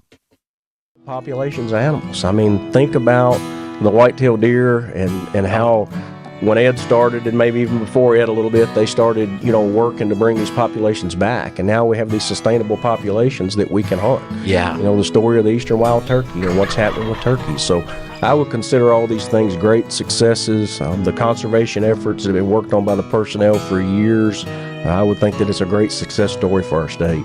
You're going to see some footage from an old film that was produced here at the agency in the Game and Fish days, and which shows some things like, the wife taking care of the animal that the officer, the husband, had to bring home to take care of, because they got a call, and times have changed. Now we have the rehabilitators that help out with that kind of thing. And thank goodness. We got to be really good friends with some of those little animals. And my first commission in 1972. Okay, yeah. At that time, it was a little different. You know, the whole law enforcement world was different then. Yeah. So anyway, I got my first commission in 1972 and worked all over the state. It was really great to be able to do that. Pretty much, you had one uniform. I noticed in the movie too, everybody wearing ties. You know, for years and years, you had to. If you wore a long sleeve shirt, you had to wear a tie. It didn't matter if you were doing enforcement or sailing a pond or whatever you were doing. You had that tie on. Oh wow! And then everybody looked forward. There was one date, and it kind of moved. It was generally around April the 1st. You switched from long sleeves to short sleeves, and you didn't have to wear a tie. And everybody's going, "Come on, April 1st."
Exclusive audio obtained by WTN's own Brian Wilson relaying the Covenant School shooter's parents interviewed by Metro Police. We hear some of that, a missing man here in Tennessee, and a key witness will take the stand in Senator Robert Menendez's corruption trial, 5 o'clock, Super Talk, 99.7 WTN. And it is true that we have been conducting an investigation based on documents and a lot of information that we have retained with regard to the Covenant shooting. And after the news, I will go into great detail, and you will hear for the first time parents of the shooter being interviewed by Metro Nashville Police Department detectives. It's a fascinating bit of audio, and we'll have that for you in just a few moments. 58 minutes past the hour now. You know, D.T. McCall's is really quite a remarkable company. It is unusual for a family-owned business to be around for some 100 years, but they have. And I think that happens because they have a great reputation of treating people with respect and treating people right in their dealings. I mean, in a lot of places you go and you buy furniture, you buy appliances at the big box stores, you do all that kind of stuff, they give you a price and you say, well, that's a great price. And then you find out, well, there's a bunch of add-ons to it. Oh, did you want it delivered? Yeah, well, that'll be a little extra. Did you want the thing set up? Yeah, I actually do want it set up. I want to be able to use the thing that I just purchased. Okay, well, that's going to be a little extra. What about hauling away the old thing? You know, the old refrigerator, whatever it is. You know, that's going to cost you extra too. And then you find out that price they quoted you really was not a good price after all. At DT McCall's, you get a good price. It'll be an honest price. They won't then charge you extra for setup, delivery, and haul away. That's the kind of people that they are. If you need furniture, if you need appliances, if you need anything for your home, you need a mower, I'm telling you, their Cub Cadet mowers are great. I own one, and that thing is a tank. I just love it. It's the best thing I have in my garage. So, listen, why don't you, next time you need something for your home, think about the folks at DT McCall. 5 convenient locations. Learn more about all the things they can do for your home by going to their website, dtmccalls.com. Hey, it's Dan Mandis, and I am so glad that California Closets has fixed my closet catastrophe. After exact measuring and planning, they came over and got to work. Yeah, once it was all plotted out on their 3D CAD system, the pieces are measured, cut, and precisely installed into my space. It was clean, fast, and professional, and above all, my new closets look and function great. Now, this was my dormer, and now this is my new dormer thanks to California Closets. Look at all of this added space for shirts and shoes, you name it, and it is cut so precisely, simply amazing. And my old closet that has now been reborn as the ultimate in style and functionality, making the best use of the space that I had. They can work on just about anything: bedrooms, garages, home offices, closets, pantries, and so much more. Find them online, CaliforniaClosets.com, and see what they can do for you. You can schedule a free design consultation. Mention my name, CaliforniaClosets.com.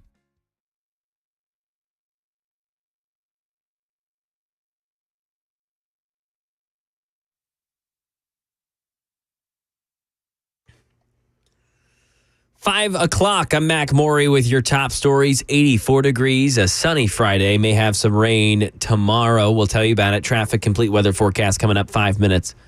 Breaking Covenant School shooting updates. WTN's own Brian Wilson of The Drive obtained audio of Metro Nashville police interviewing the shooter, Audrey Hale's parents, after that tragedy ended the lives of 6 people, including 3 children.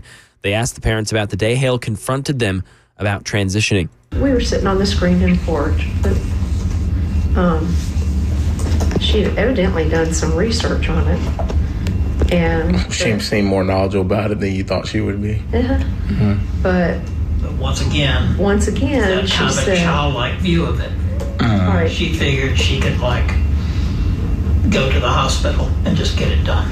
Well, she said, well, I was just going to use y'all's health insurance cards. I was like, Audrey, you can't do that. You're over 25. Well, so you could tell she didn't know what was involved in it either. Right. She thought she could have an operation. She had to give her education on that, but I was not gonna judge her because I didn't want to lose her, and I knew this really wasn't about that. It was a 2-hour and 13-minute interview around 4 months after the shooting occurred. The police had already read through the 22 journals that Hale had kept beginning at her time in middle school. Her psychiatrist had picked up on possible signs of her desire to commit harm to herself or others. She was a 22-year patient of mental health professionals at Vanderbilt Medical Center. Staying here in the volunteer state, a missing man, TBI, looking for 68-year-old John Hill, was last seen yesterday morning in the Albion Street area. Hill stands 5 foot 10 inches tall, weighs around 170 pounds, with gray hair and brown eyes. Anyone with information is asked to call Metro Police. And a key witness to take the stand in Senator Robert Menendez's corruption trial, Dave Packer. Jose Uribe pleaded guilty in March to trying to bribe Senator Robert Menendez to have the Attorney General's office back off on criminal investigations of 2 of his associates.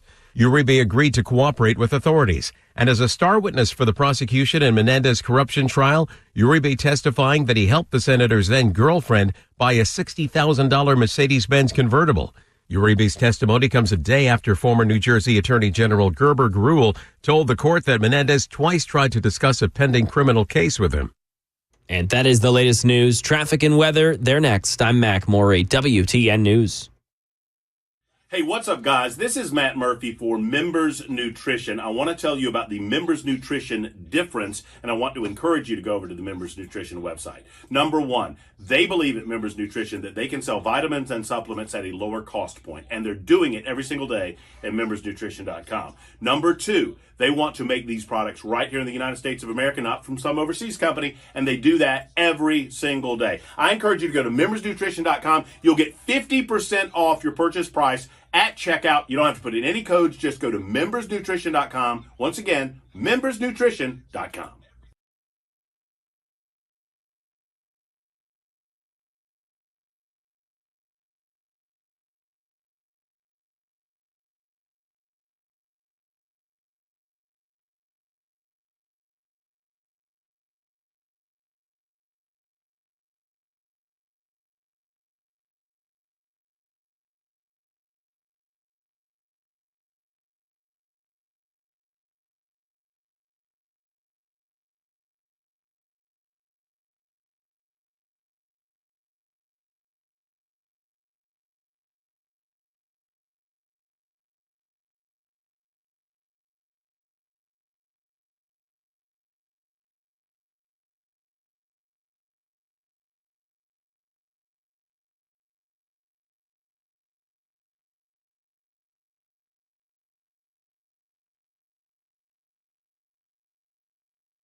Good afternoon. 7 minutes past the hour of 5 o'clock. Hour number 3 of the drive now kicking off on the 7th day of June.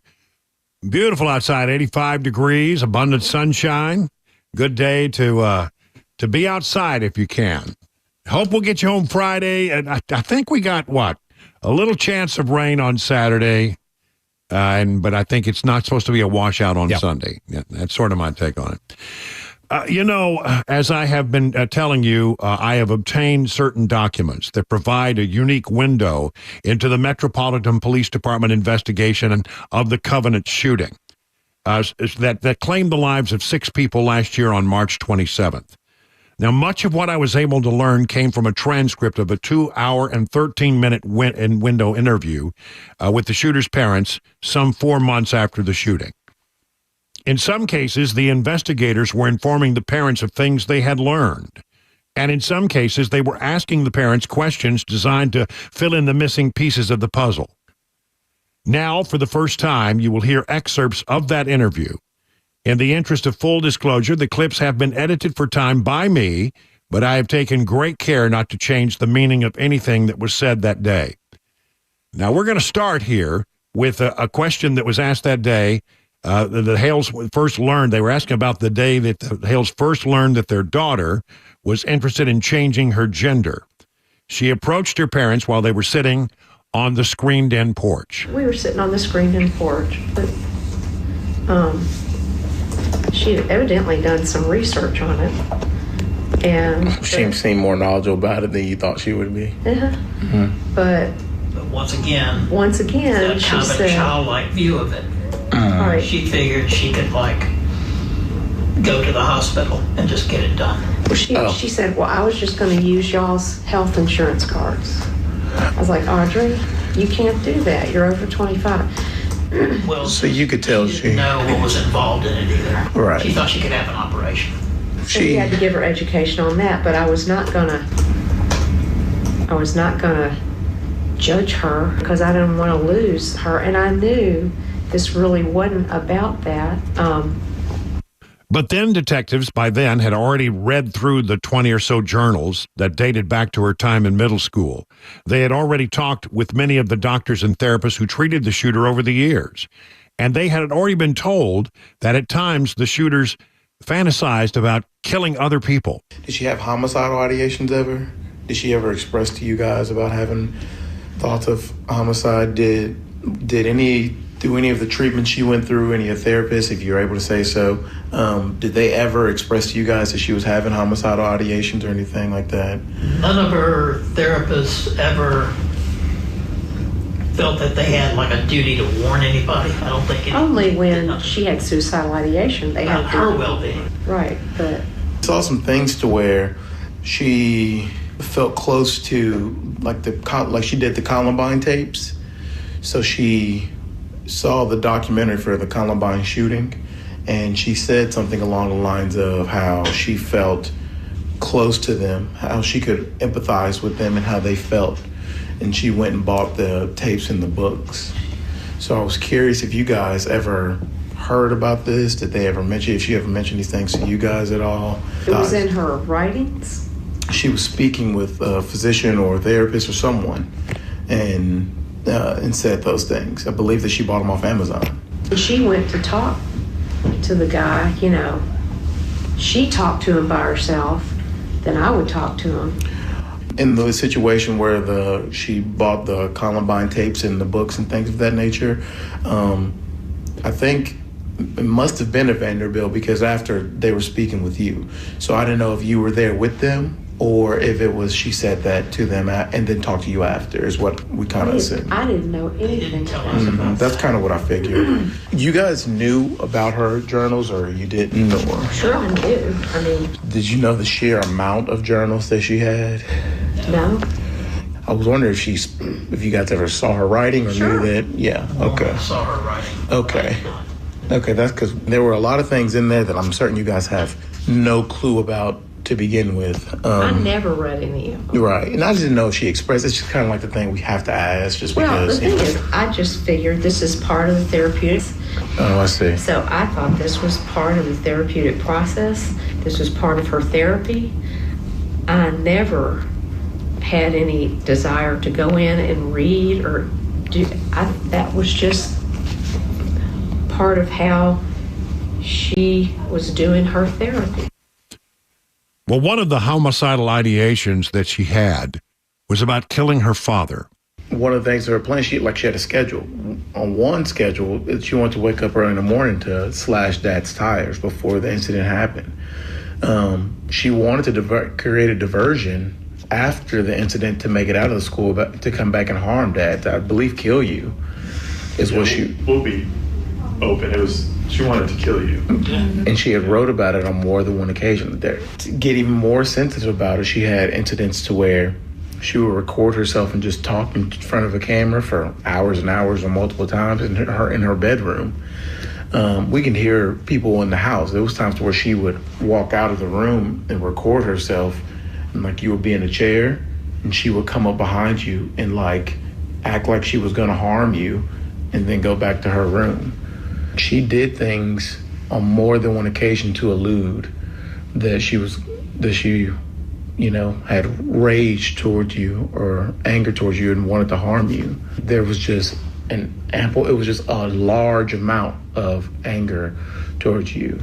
When you're reading it, you feel like there has to be something there because there was so much, particularly towards her father. And we may never know why. We understand that as investigators, and we're just trying to determine a source of the hatred and a source of the rage, ultimately towards you, Mr. Hale, and then that turning into what occurred. Never any kind of rage or any, I was like, I correct her sometimes, like, Audrey, that's inappropriate. Mr. Hale, we're not saying any of this is your fault. We're not trying to say... Again, we're not trying to blame you or anyone else. It's just, this is what we saw, and we wanted to lay it in front of you.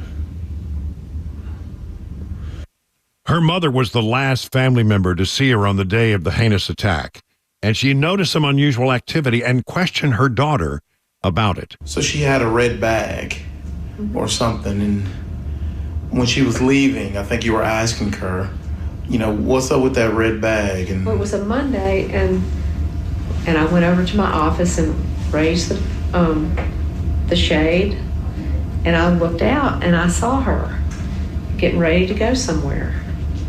And I saw her putting a duffel bag in the back of her car, so I questioned her about it. How did she seem when you talked to her that day? Did you ever actually speak with her face to face before you left? How did she I said, seem? Audrey, what are you doing? I'm going to Nikki's, Mom. And I said, well, what was that duffel bag? She's like, and I said, okay. And then she went down the basement to get something. I said, where are you going down? Because she didn't like the basement. There's, sometimes there might be a spider down there. And her last words to me, really, Mom? Because I was asking her a question. Did you talk to her that day, Sir Hale? No, sir. Why do you think she went to Covenant? I have no idea. That just staggers me. I have no idea why she would do that. At Covenant. And this has kind of been out there in the media. We talked about she had other plans. She had actually originally planned to do this, and the pandemic stopped her. This was planned several years prior as well. It became clear during the interview that her parents were completely unaware of many of the things their daughter had been planning for years. And yet on the day of the shooting, her father seemed to have put something together. When police first arrived at their home to search Audrey's bedroom, they stopped their father in the front yard. He was about to go out and search for his daughter, and he asked detectives an interesting question. All I know is... This is like some parallel interior world. Yeah. That we never knew about. I mean... In middle school? For me, never. Planning this in... Yeah, like this is a disturbance. There really wasn't any indication of this at all. The day that this happened, I was texting her and I said, I want you to come home from Nikki's house because we're really upset about what's happening at Covenant. And I said, come home. I was texting her. I was driving out to Nikki's house when the officer stopped me. What made you make that statement to the officers when they first stopped you? Do you remember? What was that? Was it my daughter, the KIA and covenant? Do you remember that statement? I did ask that, yes. What? I didn't believe. I guess what made you know? Or how did you know? The law enforcement response. At our house. At our house. Because it appeared, I was there when I was behind SWAT or there watching when that happened. So, and I was there when you was like, as soon as they saw you asked, was that my daughter that was at the school? And then, and again, I know it's y'all's daughter and you guys know her better than anyone. Well, but we thought we did. We thought we did. Well, as you know, I'm not the only person who's been reporting in recent days on the Covenant shooting. The Tennessee Star has been looking at a series of documents as well. Let me point you to some of the reporting that has been done by Michael Patrick Leahy and others over at the Tennessee Star. Metro Nashville Police Department learned on the day of the Covenant shooting that Audrey Hale had been treated by Vanderbilt Psychiatric for 22 years, from 2001 until her death in 2023. We have a little bit of information here. They got an affidavit that was filed by the Metro Nashville Police Department to obtain a search warrant for VUMC for a source familiar with the Covenant investigation, according to a source from the Covenant investigation, close to it. They obtained a folder with Hale's partial medical history while searching her parents' home, then revealed that Hale's mother advised detectives that Audrey Hale had been receiving psychological treatment at Vanderbilt Hospital and had been for some time. According to the affidavit, when detectives processed the folder containing Audrey Hale's medical records, it was clear that she had been receiving psychological treatment from Vanderbilt since 2001. Also in the affidavit, it is implied that Hale began receiving treatment on April 23, 2001, when she was just 6 years old. The detective also raised the possibility that Hale confided her violent fantasies or plans to a therapist or psychologist. In the affidavit, the detective wrote that he believes there is a strong possibility that Audrey Hale confided to a Vanderbilt Psychiatric Hospital staff member since she had been receiving care there since 2001 about her ideations of homicide, of carrying out a school attack. The documents that I have reviewed do seem to indicate that detectives had information from some of the physicians or the therapists who had cared for Audrey Hale, and there were many over the course of many years. They did have an indication that she had indicated that she had this fantasy about carrying out a school attack. The question is, did anybody bring that to the attention of law enforcement authorities? Now, there is in Tennessee law something known as a duty to report. That when you find out that somebody is going to do harm to themselves or others, you must take action to report that information and to take action to make sure that the individual cannot carry out the things that they have fantasized about or they've talked about with you as a therapist. We can't find evidence that that ever happened. But again, I just want to point out, my knowledge is very limited to where the investigation was some 4 months after the shooting. There may have been new developments. There may have been other things that are happening. All we know is that the investigation is still open and ongoing. 21 minutes now past the hour.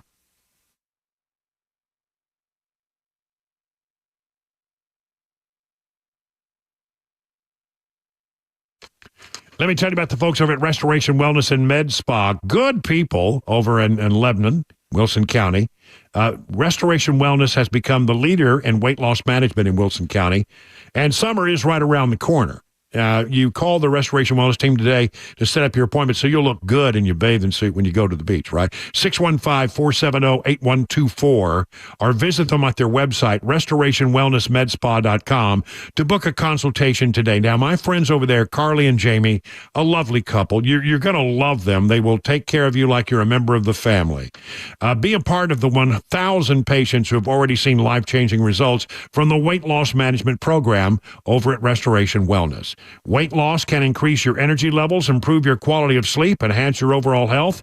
These are customizable treatment plans, not one size fits all. Restoration Wellness considers your unique needs, your lifestyle, and your goals. So whether your goal is to lose stubborn body fat or improve your overall health, Restoration Wellness has a solution for you. It's working for me. I'll tell you it is. And it's working for Cabana Wife like you would not believe. She's looking really good these days. So learn about the newest technology in weight loss management.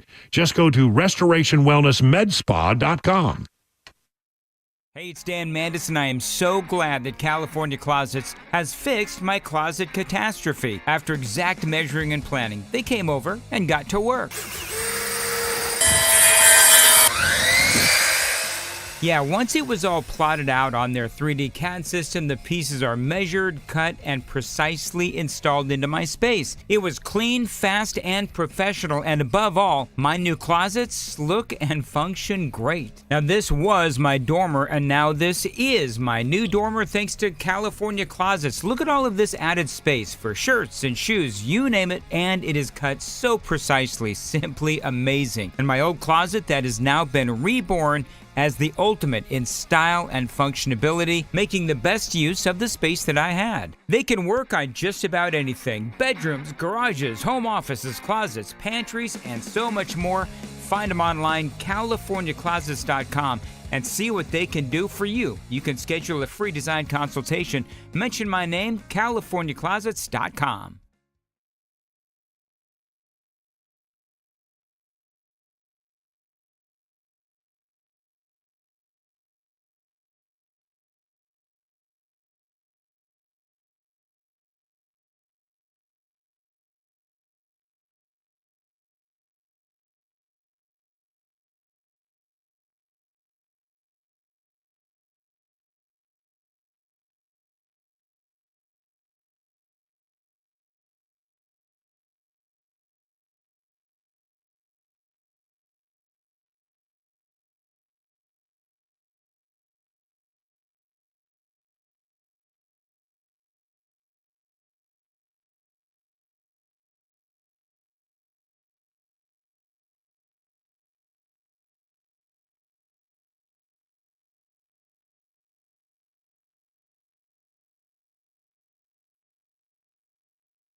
Another school hit in Gaza, crime here in the mid-state, and a dangerous heat wave in the west. 5:30 Super Talk 99.7 WTN.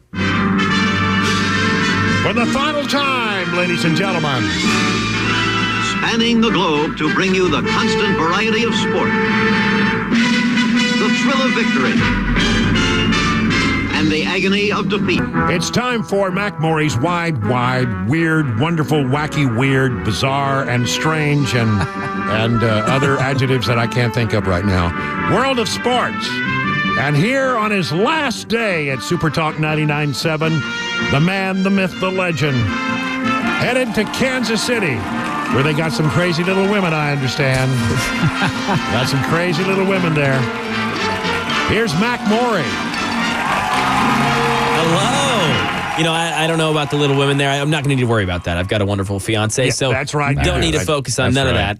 Okay. Just barbecue and sports. That'll be basically my main focus. And for those who do not know, let me just say you're taking a job at the #1 sports station in Kansas City. They carry the Chiefs on that station, and they're just an 800-pound gorilla in the market.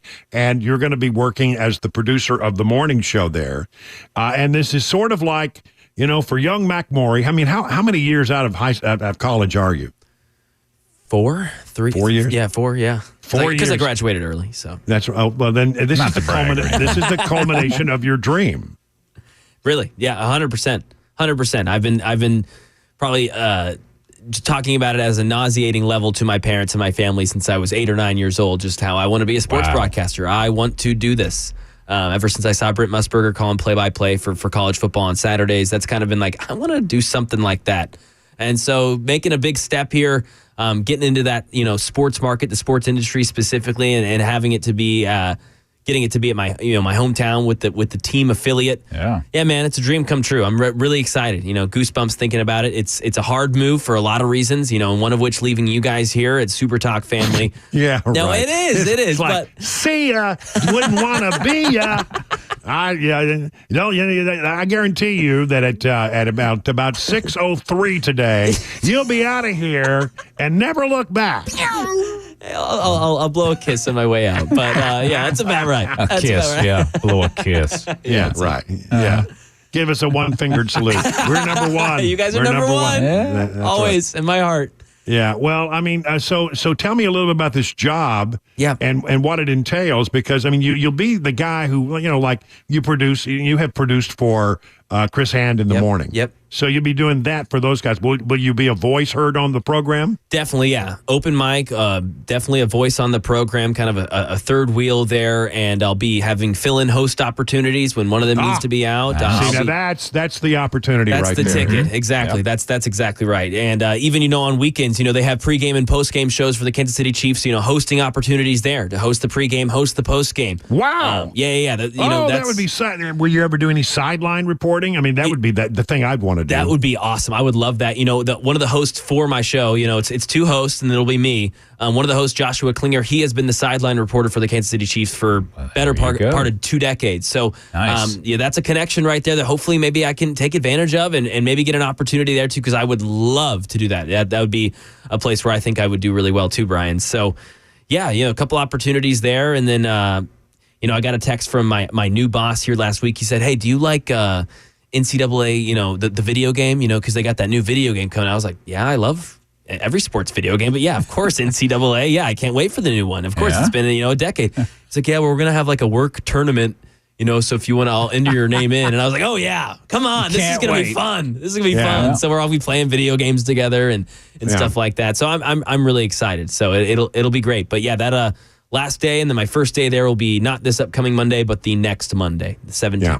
Yeah, and you got a place you're all set. Well, you'll be staying with your parents, I guess, till you get settled. Shacking with my mom. Yep. Got the whole basement to myself. So yeah, well, nice. Living the dream. Basement dweller. Well, exactly right. Exactly right. Well, I would imagine. I don't want to pry, but with your fiance being based here, you'll be coming back on occasion. Absolutely, be coming back a lot, and I'm going to try and pop in here when I can come. Please do. Yes, and just come say hello to everyone and make sure. And if you guys, I don't want to be a in stranger. Town and you got some afternoon where a few minutes left in it, we'll do a Mac. I'll save the button. Yes, I would love that. Seriously, that would be great. I will not erase the button. I'd be honored. Yes, I want to keep my button. Well, that would be great, and we wish you all the best. Thank you, Chris, man. do you have anything you want to say? Yeah, I just want to echo everything that's already been said by everyone all day. We're going to miss you, Mac. You've been great here with us in many capacities, and I'll just say from a personal standpoint, I will miss my off-air time with Mac before the show. Same.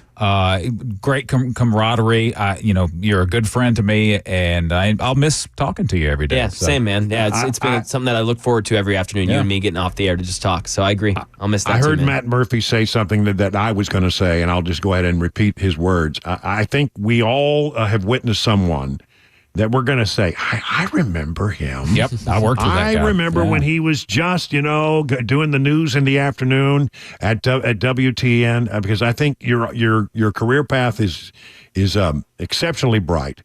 and there's going to be a lot of opportunity for you. So, I listen. The best of luck. Yep. Thank you. Thank you, knock guys. them dead in Kansas City. Yes, sir. Although, in Kansas City, how would you even know they were dead?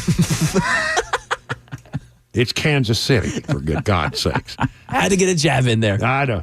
It's 32 minutes past the hour, and here is the next to the last newscast. Well, I guess we got about, 3 more? Right, three more newscasts before he exits the building forever, and we'll say Mac Morey has left the building. 32 minutes past the hour.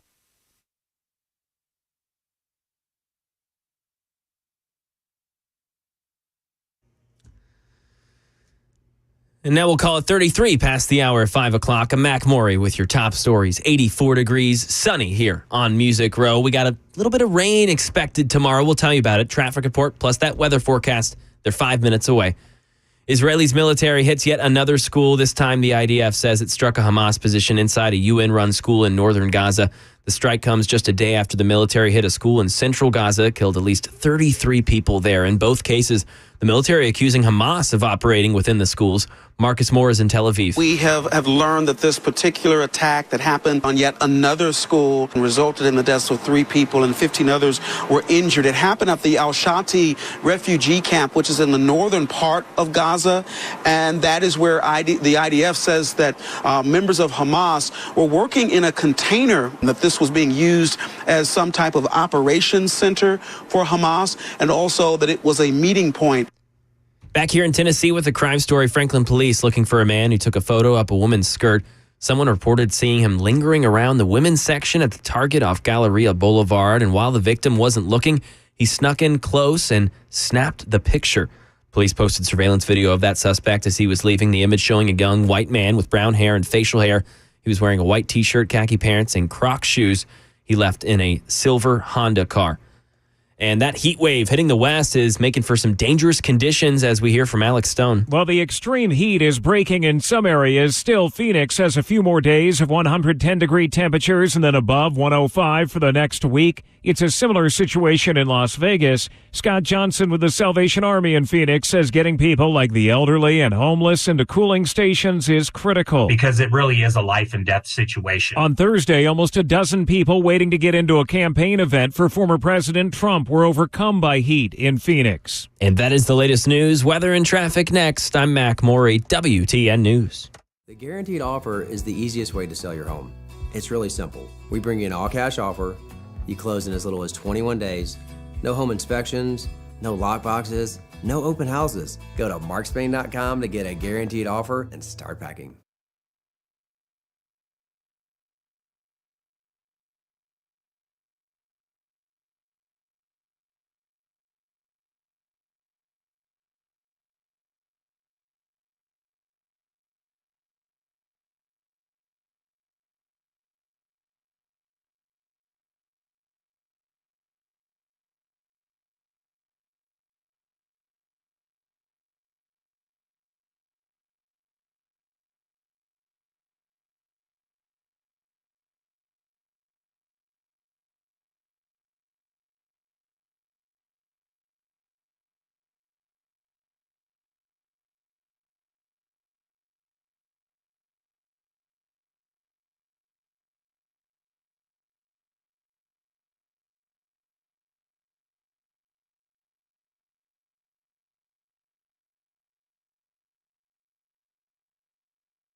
We are just moments away from round 2 of Phone Your Farb Friday. Phone lines are open at 615-737-9986. Get on and get ready, all right? In the meantime, don't let rising costs and high interest rates bum you out. Genesis Diamonds is rolling it all back with zero interest financing and even better value prices. Right now, only at Genesis, you get zero interest for 5 years on any purchase. A handcrafted Takori ring with a GIA certified diamond is only $100 a month. Wedding band bands, color bands, fashion necklaces.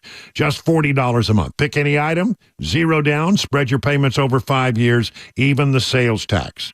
How about that amazing $3,000 pair of diamond stud earrings? Just $50 a month. Luxury pre-owned Rolex watches also included. While interest rates are going up and up at other places, Genesis is offering real interest rate relief, and you need to take advantage of it. 0.0 for 5 on approved credit. This makes everything more affordable, and it's really a very smart way to buy. Don't miss this amazing offer. All natural and lab-grown diamonds included. Now through June 30th at Genesis Diamonds, Green Hills, and Cool Springs.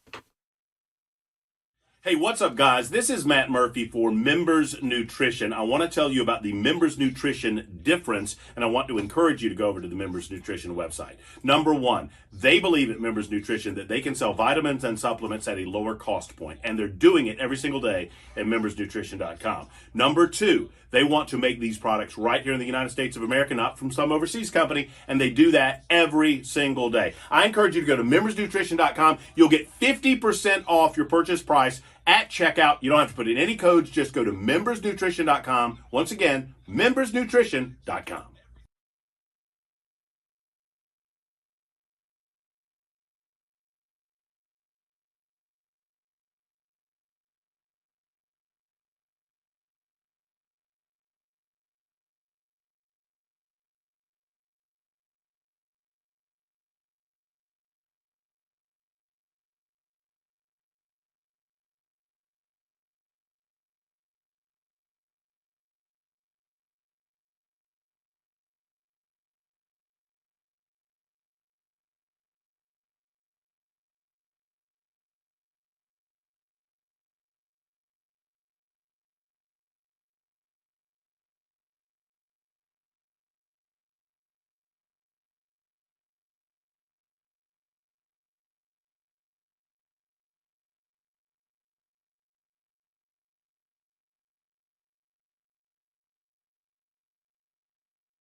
Forty minutes past the hour of 5 o'clock. Brian Wilson in the chair all the way till 7 o'clock, where we hand it over to Mark Levin. It's time for that little thing that we do on Friday. You know what I'm talking about. Phone your Farb Friday. What you're thinking. What are you thinking? What's on your mind? What were you thinking? 615-737-9986. Maybe you got to be in your bonnet. Maybe you got a burr under your saddle. Maybe you got it would be a June bug at this point. A June bug in a place where the June bug should never, ever be. Just call us up, 615-737-9986. Step up on our 100,000-watt soapbox and express yourself within boundaries, because it is a family show. And listen, the bar's kind of low for this group, because the 4 o'clock hour, it was just a weird group. I'm going to say, I mean, I love you all, but not they were not the, I don't know. It's just something about it was so weird. It was so eclectic. Help me out. What's the idea? You're on your own, buddy. I'm not going there. All right. So well, what I'm saying is it won't take much to beat the 4 o'clock group. I'll just put it that way. I'm teasing. We'll start with Lindsay at Pleasant Shade. Lindsay, you're on with Brian on the drive. What's on your mind, Lindsay? Hey, Brian. Well, first I have to say bye, Mackie. Bye, Lindsay. Check your email, baby cakes. I want to talk about Audrey Hale's therapist. Okay. Why are we not investigating? Something's not ringing right here. If she's been reporting all this time that she had these homicidal and suicidal thoughts and all this, there would have been human and child services all up in their business. Yeah, this is I think the remaining question that investigators are trying to get at. I mean, you could tell in this. I mean, I've listened to all 2 hours and 13 minutes of the interview, and I've read the transcript. And in doing so, what I have found is that they were asking questions aimed at, did you ever have any idea? Did any person ever say to you that she had been thinking about hurting herself or others? Did they ever mention that she fantasized about a school shooting? Because they found in her diary that she'd been thinking about it for a long, long time. And so that seems to be the question that is now under investigation. I mean, there have been certain, I guess, what do you call them, search warrants, or they've sent over and asking for documents from Vandy, where she was treated for 22 years. And they want to find out about her, what were in her medical records, what was said. And I think that is where the investigation is headed now, because they do have, when that is said, there's supposed to be a duty to report. And if it had been reported, could perhaps this been prevented? I don't know. 2020 is hindsight, but it certainly is a question worth exploring. Alan in Gallatin, same topic. Alan, you're on with Brian on the Drive. Hey, guys. Thanks for taking my call. First off, Mac, I wish you the best of luck in Kansas City. You were the first voice I heard when I discovered 99.7. I'm fairly new to Nashville, so best of luck to you. In regards to the Audrey Hale, her parents didn't really seem like they were involved in her life. Granted, I don't believe it's their fault in any way, shape, or form.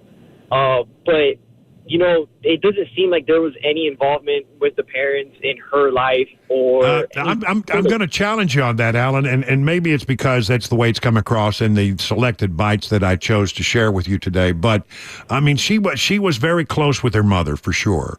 And because she was autistic, she counted on her parents and others in her family for guidance, because she had almost, many people would say who knew her, a childlike quality.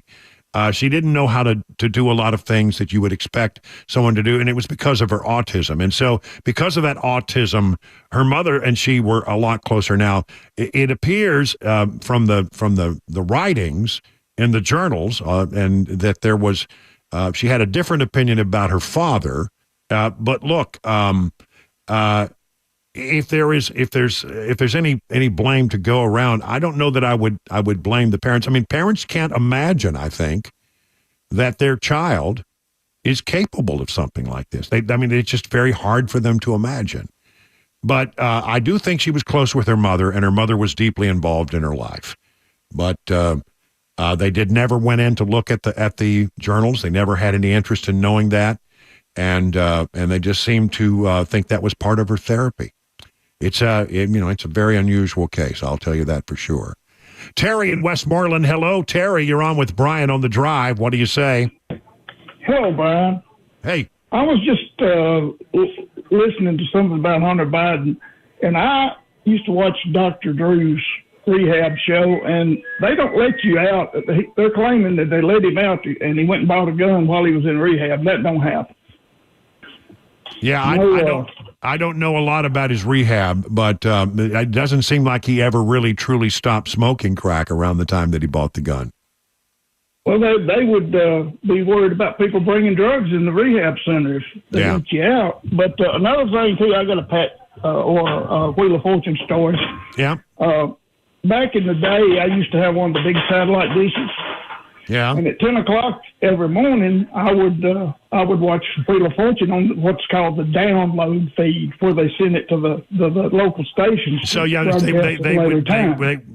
give people a little background, they send it out to the local stations around the country via satellite back in the day, and the feed would have at 10 o'clock in the morning. So if you were a big fan of Wheel of Fortune, you could watch the 10 o'clock feed before anybody else if you had a satellite dish. Right. And so my kids would come in from school, and I'd turn it on local station, watch Wheel of Fortune, and they'd turn one or two letters, and I'd guess what it was. Because I'd just watched it. My kids are, "Oh, Daddy, you're so smart. Daddy, you need to get on and make us some money."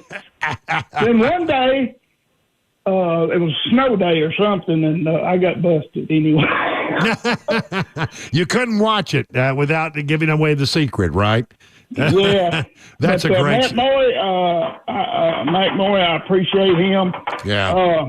The reason I appreciate him so much is usually while I'm mowing, I listen to y'all. That way I get information and whatnot, news and whatnot while I'm mowing. And for some odd reason, my mower drowns out Mac Moy, so it works out twice. All right. Thank you for that, Terry. Appreciate it. I'm sure Mac does as well. Let's go to Sarah in Sparta. Sarah, good afternoon. You're on with Brian on the Drive. What do you say, Sarah? I just have a question. I have a great concern about the election with the illegals voting with fake IDs and fake Social Security numbers. What's your thoughts on that? Well, I am concerned about it as well because if you're in this country illegally, there are ways in some states where you can go and get a driver's license, even though you're not a full-fledged citizen of the country. They ask you that question: are you a citizen of this country? And if you say yes, then your driver's license, I don't know if you've ever looked at it very closely, it has a little star, and that indicates that you are an American citizen. Well, you may not be but they don't have any way of checking you if if you say yes, you get the star, whether it's true or not. And then, you can then take that driver's license that has the star on it, and you can go and get your voter registration card. Here in the state of Tennessee, they had the voter fraud. 11 people. It wasn't illegals. It was felons who were voting. But I mean, I'm really worried about this. And in some states, I don't know how if you're a poll watcher, I don't know how in the world you can say, I don't believe that person. I mean, you can't do that in a polling place. So I'm really worried about it, and what I'm hoping is that that states are becoming more aware of that. It's harder to do in some states than others, but it's not impossible. It truly is not impossible. Sarah, thank you so much for that. Adam in Green Hills, you're up with Brian on the Drive. Well, hello, Brian. First I want to say to Mac Moore, I know, Brian, that you know full well where that little bump comes from for Mac Morey's piece. Have you ever shown Mac the piece of television that comes from? No, but I'm sure he knows of it, yeah. Oh, I don't know. It's been a long time.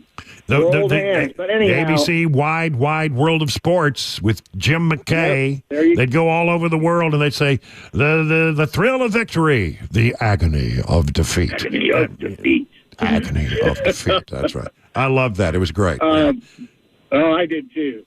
So on the vice presidential thing, I was absolutely a Kristi Noem. I was certain until the book came out. And she shot her dog, and apparently she also mistakenly thought that she met Kim Jong-un and didn't. So she's a no-go because you'd have a whole Mitt Romney thing about the dog. You remember that when he put the dog on the roof of the car. And I'm like a nerd when it comes to this stuff. So I did a whole deep dive, and I finally came up with another one. Sarah Huckabee Sanders. She's lost a lot of weight lately. She's 39, so she checks woman, she checks youth. Well, I'm going to stop you there because you may not have heard in the last segment somebody was talking about this, and they sent out 7 rounds of questionnaires to 7 different people, and at least in the reporting that I have read, she was not among them. They sent it out to Rubio and Vance and Tim Scott and I forget who else, but there were 7 people that got them. But her name was not on it. Vivek's name was not on it. And so, I mean, I think it seems like to me, Burgum's name was on it. So, I mean, they're doing the deep dive. They got to have all this information from you so they can do a background check. And apparently they're doing the background check now to find out who they want to pick But I think it still might be open, but her name was not mentioned prominently in the articles that I read. Got to leave it right there. Okay, Chris, I think we can easily award that to the second group. I agree. Yeah, 100%. Yeah, it was good. A little gold star for the second group. It is 52 past the hour.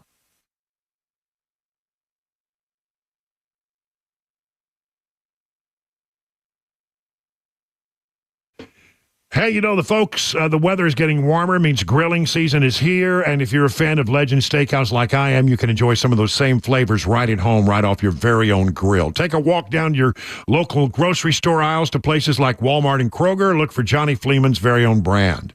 Now, they have a Fleeman marinade proprietary blend of spices that will give your steaks, chicken, or chops a flavor that will hit a home run with family and friends. It's low in sodium, about a third of other brands. You don't have to worry about over-marinating.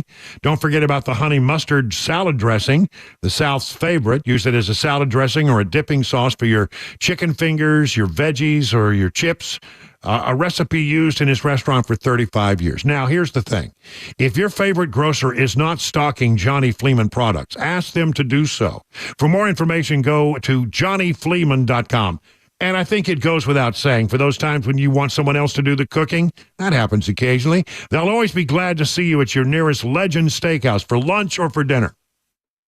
The guaranteed offer is the easiest way to sell your home. It's really simple. We bring you an all-cash offer. You close in as little as 21 days. No home inspections, no lock boxes, no open houses. Go to markspain.com to get a guaranteed offer and start packing.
Populations of animals. I mean, think about the white-tailed deer and how when Ed started, and maybe even before Ed a little bit, they started, working to bring these populations back. And now we have these sustainable populations that we can hunt. Yeah. The story of the eastern wild turkey and what's happening with turkeys. So I would consider all these things great successes. The conservation efforts that have been worked on by the personnel for years, I would think that it's a great success story for our state. You're going to see some footage from an old film that was produced here at the agency in the Game and Fish days, and which shows some things like, the wife taking care of the animal that the officer, the husband, had to bring home to take care of, because they got a call, and times have changed. Now we have the rehabilitators that help out with that kind of thing. And thank goodness. We got to be really good friends with some of those little animals. And my first commission in 1972. Okay, yeah. At that time, it was a little different. The whole law enforcement world was different then. Yeah. So anyway, we got the first commission in 1972 and worked all over the state. It was really great to be able to do that. Pretty much, you had one uniform. I noticed in the movie too, everybody wearing ties. For years and years, you had to, if you wore a long sleeve shirt, you had to wear a tie. It didn't matter if you were doing enforcement or sailing a pond or whatever you were doing, you had that tie on. Oh, wow. Wow. And then everybody looked forward. There was one date, and it kind of moved. It was generally around April the 1st. You switched from long sleeves to short sleeves, and you didn't have to wear a tie. And everybody's going, come on, April 1st.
6:01. I'm Mac Maury with your top stories. 83 degrees, a sunny day in Music City. Traffic and a weather forecast in 5 minutes. Some developments in the Covenant School shooting investigation. WTN's own Brian Wilson obtained audio of Metro Nashville police interviewing the shooter, Audrey Hale's parents, after the tragedy that ended the lives of 6 people, including 3 children. This is like some parallel interior world. Yeah. That we never knew about. I mean, in middle school. For me, yeah, never. Planning this in. Yeah, like this is a disturbance. There really wasn't any indication of this at all. The day that this happened, I was texting her and I said, I want you to come home from Nikki's house because we're really upset about what's happening at Covenant. And I said, come home. I was texting her. I was driving out to Nikki's house when the officer stopped me. What made you make that statement to the officers when they first stopped you? Do you remember? What is that? Was it my daughter, the KIA and Covenant? Do you remember that statement? I did ask that, yes. What? I didn't believe. I guess what made you know? Or how did you know? The law enforcement response. At our house. At our house. It was a 2-hour and 13-minute interview. It happened around 4 months after the shooting. Hale's psychiatrist had picked up on possible signs of her desire to commit harm to herself or others. She was a 22-year patient of mental health professionals at Vanderbilt Medical Center. Sticking here in the mid-state, a crime story. 19-year-old Christopher Eddy of Madison, Tennessee, arrested this week after being connected to an organized county-wide car theft ring. Eddie's been seen multiple times in the Casey Holmes neighborhood, either driving stolen cars or helping others steal them. He was booked on 11 outstanding warrants, including 6 vehicle thefts, joyriding, and vandalism. He's also charged with vehicle theft, vandalism, and evading arrest. His bond set at $175,000. And a jobs report, this one defied expectations. Dave Packer. The Biden administration touting the news from the Bureau of Labor Statistics. It's another good, solid jobs report reflecting stable, steady, continued growth. Acting Secretary of Labor Julie Su, 272,000 jobs were added in May, trouncing expectations of 190,000. Some of the strongest sectors: healthcare, growth in leisure and hospitality, in professional and business services, in construction, in local government. Unemployment ticked up to 4%, which is still historically low. And that is the latest news. Traffic and weather next. I'm Mac Maury, WTN News.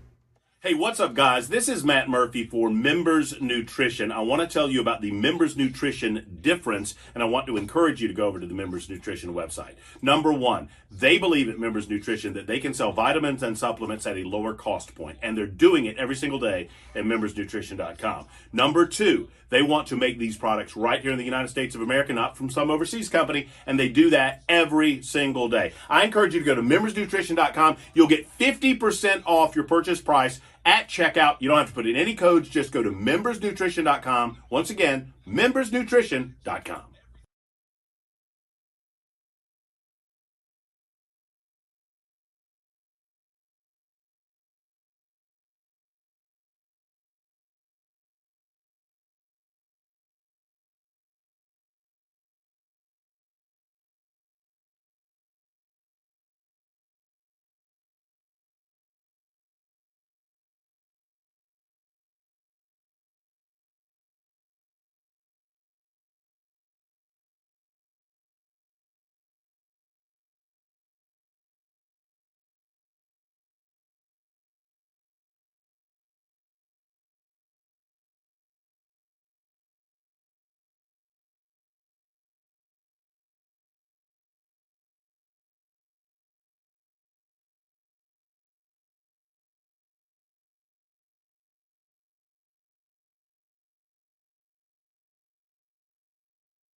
Good evening. It's 8 minutes past the hour of 6 o'clock. It's hour number 4 of the drive on this Friday, June 7th, the last hour before we begin a good weekend. Well, I don't know how good it's going to be weather-wise. It's going to rain tomorrow, but that's okay. And then on Sunday, maybe not a complete wash. Maybe we'll get a partially good day, but it's been a beautiful day today. Still 84 degrees here in bucolic Watertown. What do you got there in Nashville? 85, I believe. 85 degrees. Yeah. All right. Well, so there it is, ladies and gentlemen. Enjoy the evening and get ready for a little rain tomorrow. Want to do a 2024 report because there are some tremendously interesting numbers that have come in from the folks at Fox. As you know, and they're looking at some battleground states, including one state or two states actually that I don't know you would call battleground states. It's interesting they chose these to focus on. They didn't go to like Minnesota and Pennsylvania and Michigan, the states that everybody's been looking at very closely. I agree with one of their assessments here. It was important to take a look at what's happening in Virginia, but let me give you all of the numbers here. In Arizona. In a two-way race between Trump and Biden, it's Trump by 5. He's up by 5. And the same in the five-way race. Same in Nevada. He's up by 5 in the two-way and the five-way race. In Virginia, and this is interesting because most people are not spending as much time thinking about Virginia as they perhaps should be. I think a lot of the people who've been doing this are getting it wrong because they don't look at Virginia. Virginia is a tie right now. It's a dead even tie. And if that doesn't mean battleground state, I don't know what does. In a two-way race, it's a dead even tie. In a five-way race, Biden leads by 1. So it's neck and neck, and Trump is in the hunt in Virginia. That makes it a battleground state, folks. It really does. Then, interestingly, they chose to go to Florida. And I wondered, why Florida? Trump leads there by a fair amount, but not as big amount as I might have thought. In the two-way race, if the election were held tomorrow, they say Trump would win in Florida by 4. In the five-way race, they say he would win by 7. The five-way race, in case I should explain, that would be Trump, Biden, RFK, Stein, and West. That would be the five-way race, and in most places. Not true in Virginia, but in most places, when you add the five-way, the other three candidates into it, I think it tends to hurt Biden more than it hurts Trump. But who knows? Trump has said he doesn't, he's worried about the RFK effect on the campaign. But most of what I see indicates it works to his favor. Now, look, if he were to pick off a win in Virginia, that would be huge. So I have a feeling you're going to see a lot of attention paid on Virginia because, honestly, if there's some chance of picking off Virginia early in the evening on election night and saying that Trump wins Virginia, and I know exactly what county you have to watch there. I did a lot of elections in the D.C. area, Northern Virginia area, while I was in D.C. about 30 years. And so there are certain bellwether counties that they look at, and I can tell you exactly where they'll be focusing. And if it goes well in the early going, some of the early numbers out of Virginia, it will be very telling because some of the early numbers will come from some of these true bellwether counties that can tell you how it's going to go the rest of the night. Traditionally, Democrats do very well in Northern Virginia, and then the Republicans do better downstate. The two major population centers of Virginia are, besides Northern Virginia, Richmond and the Roanoke area. The downtown areas are blue, but everything around it is red, sort of like Nashville. That's how that goes. So Virginia, I'm fascinated that Virginia is now, I think, should be considered a battleground state. Now, I'm not alone in that. I have some other stories here. Virginia may no longer be an easy win for Joe Biden. He won the state in 2020 by more than 10 points. But 3 years later, he's tied with Trump at 48 all. There's this, of course, reporting on the Fox numbers. Biden holds just slightly more support among black voters there. That number has drastically decreased since his 2020 campaign. The poll found that Trump holds the most support from white evangelical Christians, 80%, rural voters, 63%, voters without a college degree, 56%, and Biden holds slightly more support among black voters, but that number is coming down from 2020 in a huge way. So Roanoke College did a survey, and they found essentially the same thing, a tie between the two men, at least a statistical tie. And so it's a state now we must be watching a lot more closely. And kudos to Fox for finally somebody realizing that. I've been saying it for weeks. And finally, they're the first one who seem to be taking special attention now with the Commonwealth of Virginia. A new projection of Trump's popular vote spells doom for Biden. This is the Daily Caller. A new projection showing Donald Trump's potential vote tally on election night paints a worrying picture for the incumbent. Trump currently leads Biden in numerous national poll aggregates, including a Thursday morning Real Clear Politics average that shows Trump with a 1% lead in an average of 11 polls conducted throughout May and June. What was going on in May and June? What was going on in the month of May? The trial was going on. And you know what? It didn't impact at all. In fact, his numbers got stronger throughout May. Incrementally, but still stronger. It's palpably and verifiably stronger. According to a projection that factors in national poll changes and polling errors from 2020, if Trump's 1% lead holds or grows come Election Day, Biden may be poised to suffer a resounding defeat. Trump's 306 to 332 Electoral College victory over Hillary Clinton in 2016, the biggest Electoral College victory for a Republican since 1988, coincided with a 2% loss to the Democrat candidate in the national vote. In other words, Democrats prevailed in the popular vote in that election by 2%. So if this number is correct, that Trump has a 1% lead in the electoral vote, that could indicate a 3% real gap. The race ultimately came down to roughly 100,000 voters in Michigan, Wisconsin, and Pennsylvania. In 2020, Biden also lost the Electoral College 306 to 232, but his popular vote victory was substantially larger than Clinton's, winning by 4.5%. I don't think it's going to happen for him this time. So what would this election night look like? A projection adjusted for each state's 2020 results by the change in the national polls and taking into account 2020's polling error would yield a result that strongly favors Trump, showing the former president winning by a larger electoral vote margin than he did in 2016. Wow. Wow. Wow. I mean, I don't know what else to say. Again, it's still early. This is a snapshot in time. I'm not saying we pop the champagne corks just yet, but I'm telling you, this is an impressive set of statistics that favor Trump and lean against Biden. Which brings me back to the question: I mean, are Democrats really going to stick with this guy all the way to November? I still believe a couple of things could happen out here. Let me just spitball them for you. This is Brian Wilson spitballing. Okay, here we go. You ready? Number one, I think that they've got to solve their Kamala problem first. Kamala Harris, if you were to step down and say I can't run, and you did not put Kamala Harris up as the nominee, there would be a hue and cry that would really be, it would be worse for Democrats to do that than to stick with Biden. And by the way, it'd be bad for them to choose Kamala Harris, but in certain quarters, you would lose a lot of black votes if you turned your back on Kamala Harris. You would. You truly would. And so how will they solve that problem? All I'm saying is there's a lot of pressure on a certain member of the Supreme Court to retire.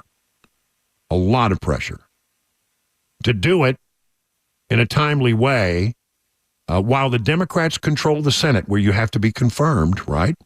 They can push that through. So if say, Sotomayor were to announce a retirement in the next few days because they're coming to the end of their term before long, and if they were to say, you know what, I think I'm going to step down, and they nominated Kamala, it would be at least a way where she could save face, and it's a lifetime appointment. It wouldn't change the mix of the Supreme Court, but it would give her a lifetime appointment, and that would be seen as a good thing to Democrats, not to us. But I think it would be a good thing to Democrats. I wouldn't worry about it. I think that's fine. That's a good solution for them. Then Biden then could go to the first debate, and if the first debate here in just a few days, it will be on the 27th, 20 days from now, if they were to do that debate and it went badly, then I think he could be prevailed upon to make the announcement that he doesn't think he can go forward. And then that would give them, as they go into the convention, time to react and figure it out. That's sort of my scenario that makes sense to me. I could be wrong. It's just a guess. I promise you, it's just a wild guess. But one of the ways I would say, put that in your back pocket and remember I said it. All right. We'll see what happens. This is really, really bad news for the Democrats as well. Trump announces his campaign has raised $400 million post-conviction. Since the conviction the other day in the trial in New York, the Republicans and the president has raised, are you ready, $400 million for his campaign. That essentially means that the Democrats no longer have a big lead in the amount of money that's been put in the bank for this campaign. It evened things up. Thank you, Alvin Bragg. You may have just given the Republicans enough money to win this thing. Wouldn't that be something if at the end of the day, the convictions, led to giving Trump the resources to win this thing outright? See, I always think that the Democrats, they go one step too far. They push things too far. And I think the American people feel that happen in this particular trial. I think that they have decided that this trial was not fair, and that this was, very political. Going after one of your political appointments is sort of like the things they do in banana republics, but they're not done generally in the United States. But I think they went too far, and I think it has backfired on them. It has solidified the Republican base, if nothing else. It has given him $400 million on top of the other money he's already raised. He's going to be fat city going into this election. He'll have all the money he needs. And I think it's probably still happening. That's amazing. That is truly, truly amazing. One other thing, I just want to get into this in real quick before I run out of time. Trump expands the push for GOP's embrace of early and mail-in voting. Let me just say this. I won't spend a lot of time on it, but let me just say this. This is a good thing. We need, as conservatives and Republicans, to actively embrace the idea of early and mail-in voting, and where it's legal, bundling. We can't turn our nose up at it and say that's not the way we've always done it. We have to play the game. Now, I think that they need to change some of these laws, and maybe they will going forward. But the laws that are on the book now, we need to take full advantage of and play the same game that the Democrats are playing. To do otherwise would be foolhardy. Vote early. Bank your vote, or as they say, swamp your vote. This is called swamp the vote. Get so many votes in there, they swamp the Democrats on Election Day. 22 past the hour now.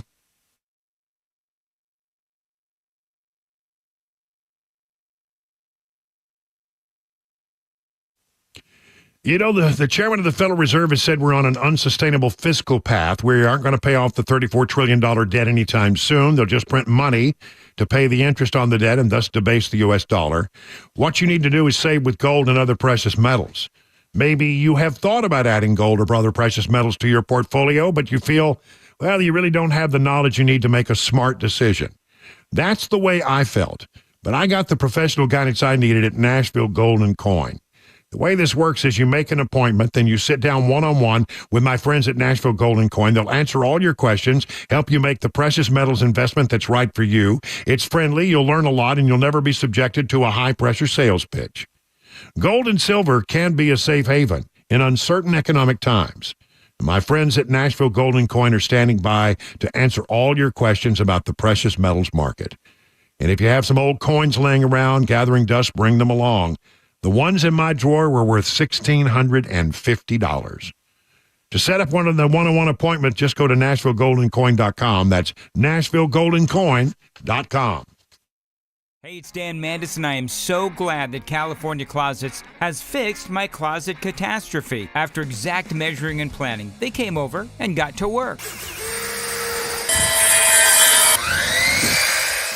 Yeah, once it was all plotted out on their 3D CAD system, the pieces are measured, cut, and precisely installed into my space. It was clean, fast, and professional, and above all, my new closets look and function great. Now, this was my dormer, and now this is my new dormer thanks to California Closets. Look at all of this added space for shirts and shoes, you name it, and it is cut so precisely, simply amazing. And my old closet that has now been reborn as the ultimate in style and functionability, making the best use of the space that I had. They can work on just about anything: bedrooms, garages, home offices, closets, pantries, and so much more.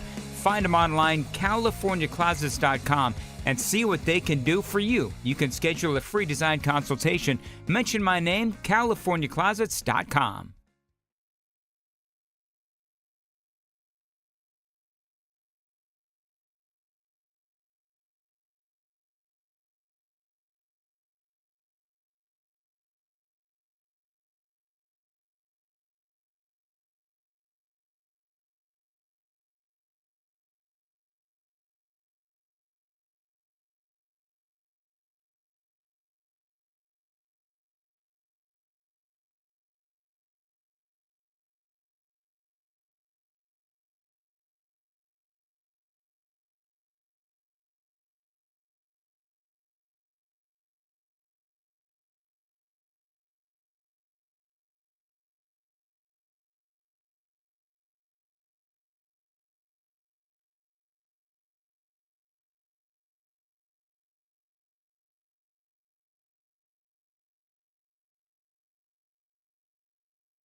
It is 27 minutes now past the hour of 6 o'clock on Super Talk 99.7. I'm Brian Wilson, your friend and radio buddy. A couple of stories here that have been breaking late today.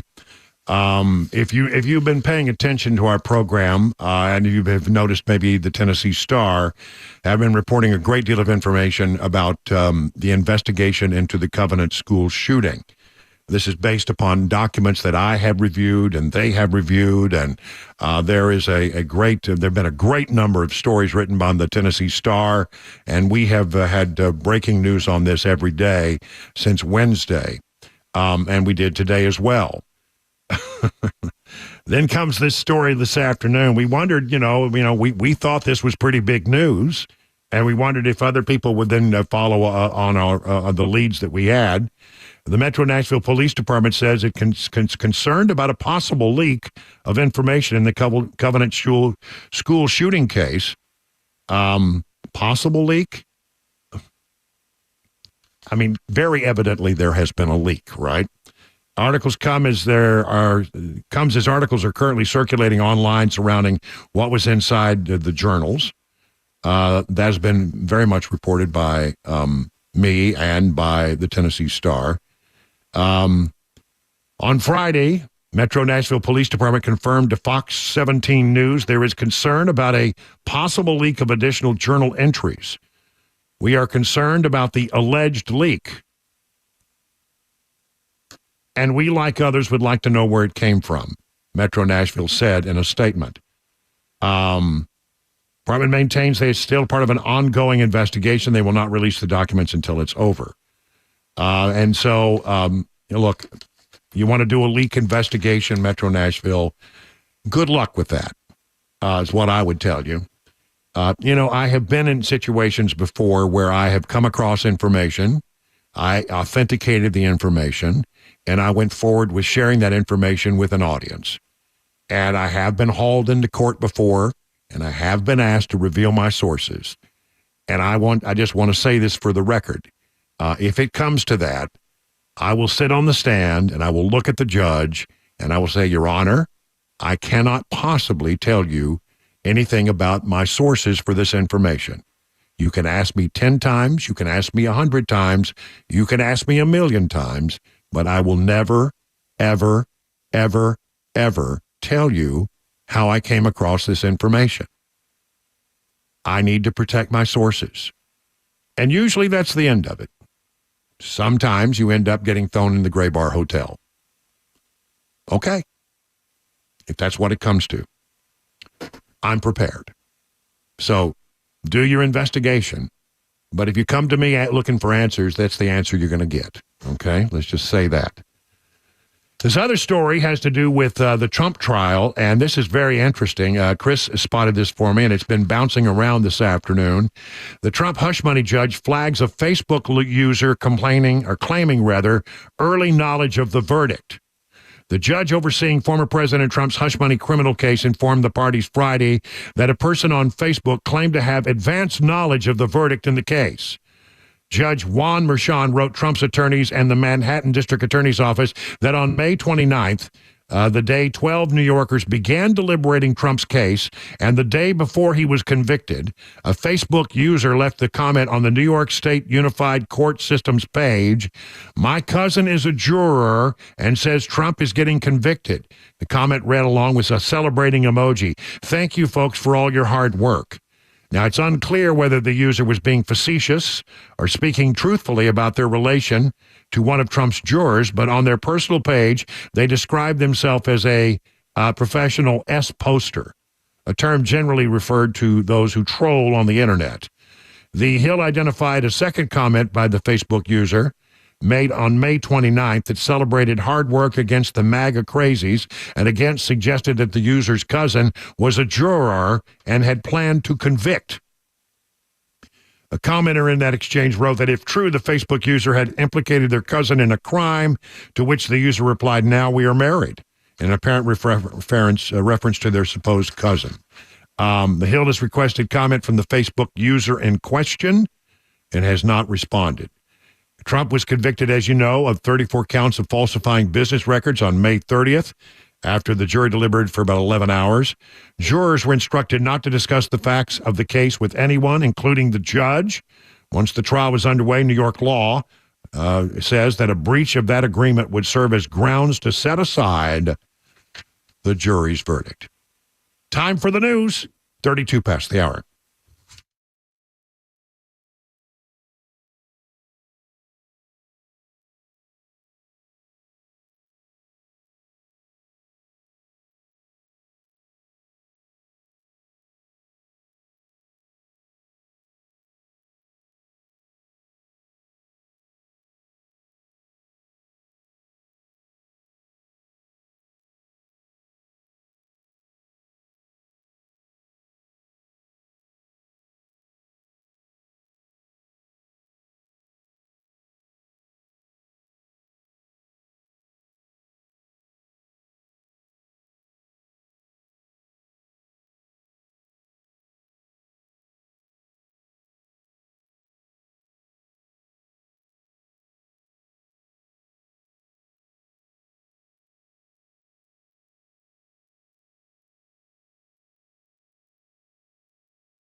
The same company you've trusted for 30 years in your crawl space is now offering mold treatments and $500 off any mold growth solution through June 30th. I'm talking, of course, about United Structural Systems, the most trusted, most experienced crawl space repair company in Middle Tennessee and Southern Kentucky.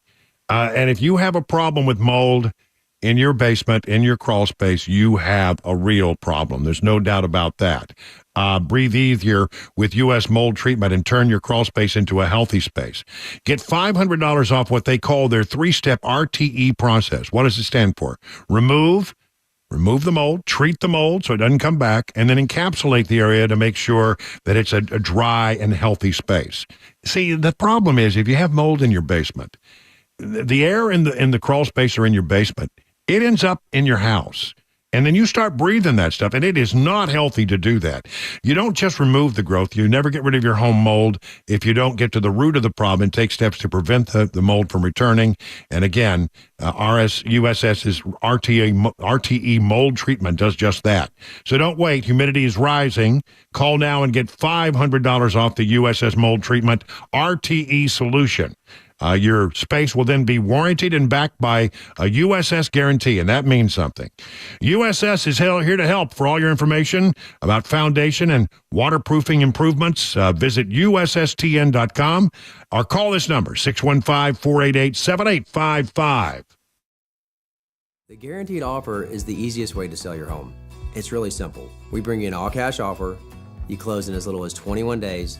No home inspections, no lockboxes, no open houses. Go to markspain.com to get a guaranteed offer and start packing.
Let's spend some time talking about the border situation because, you know, the president of the United States, I mean, I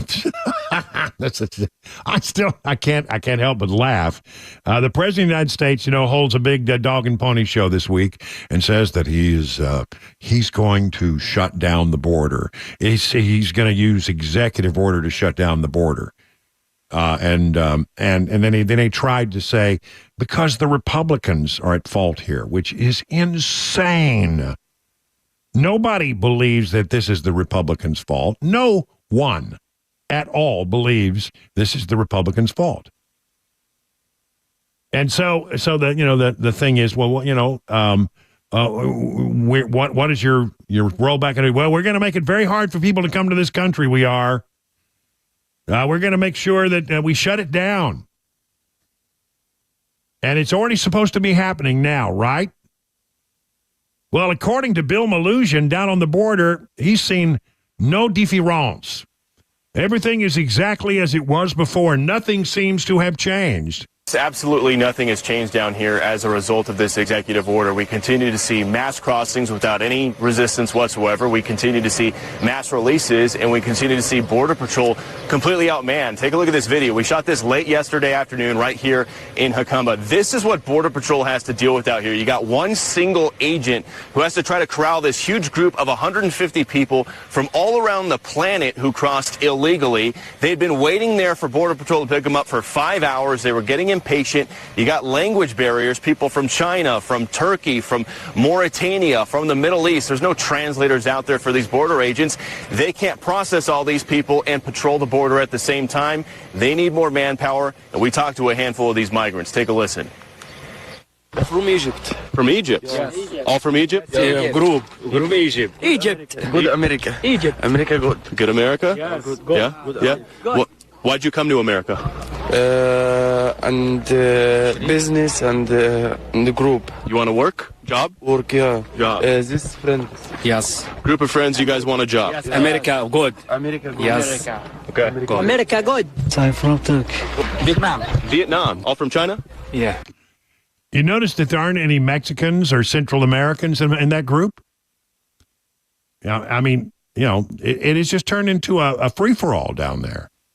And this is, by the way, most of this is blooped over toward California. This is near, I forget how they pronounce it.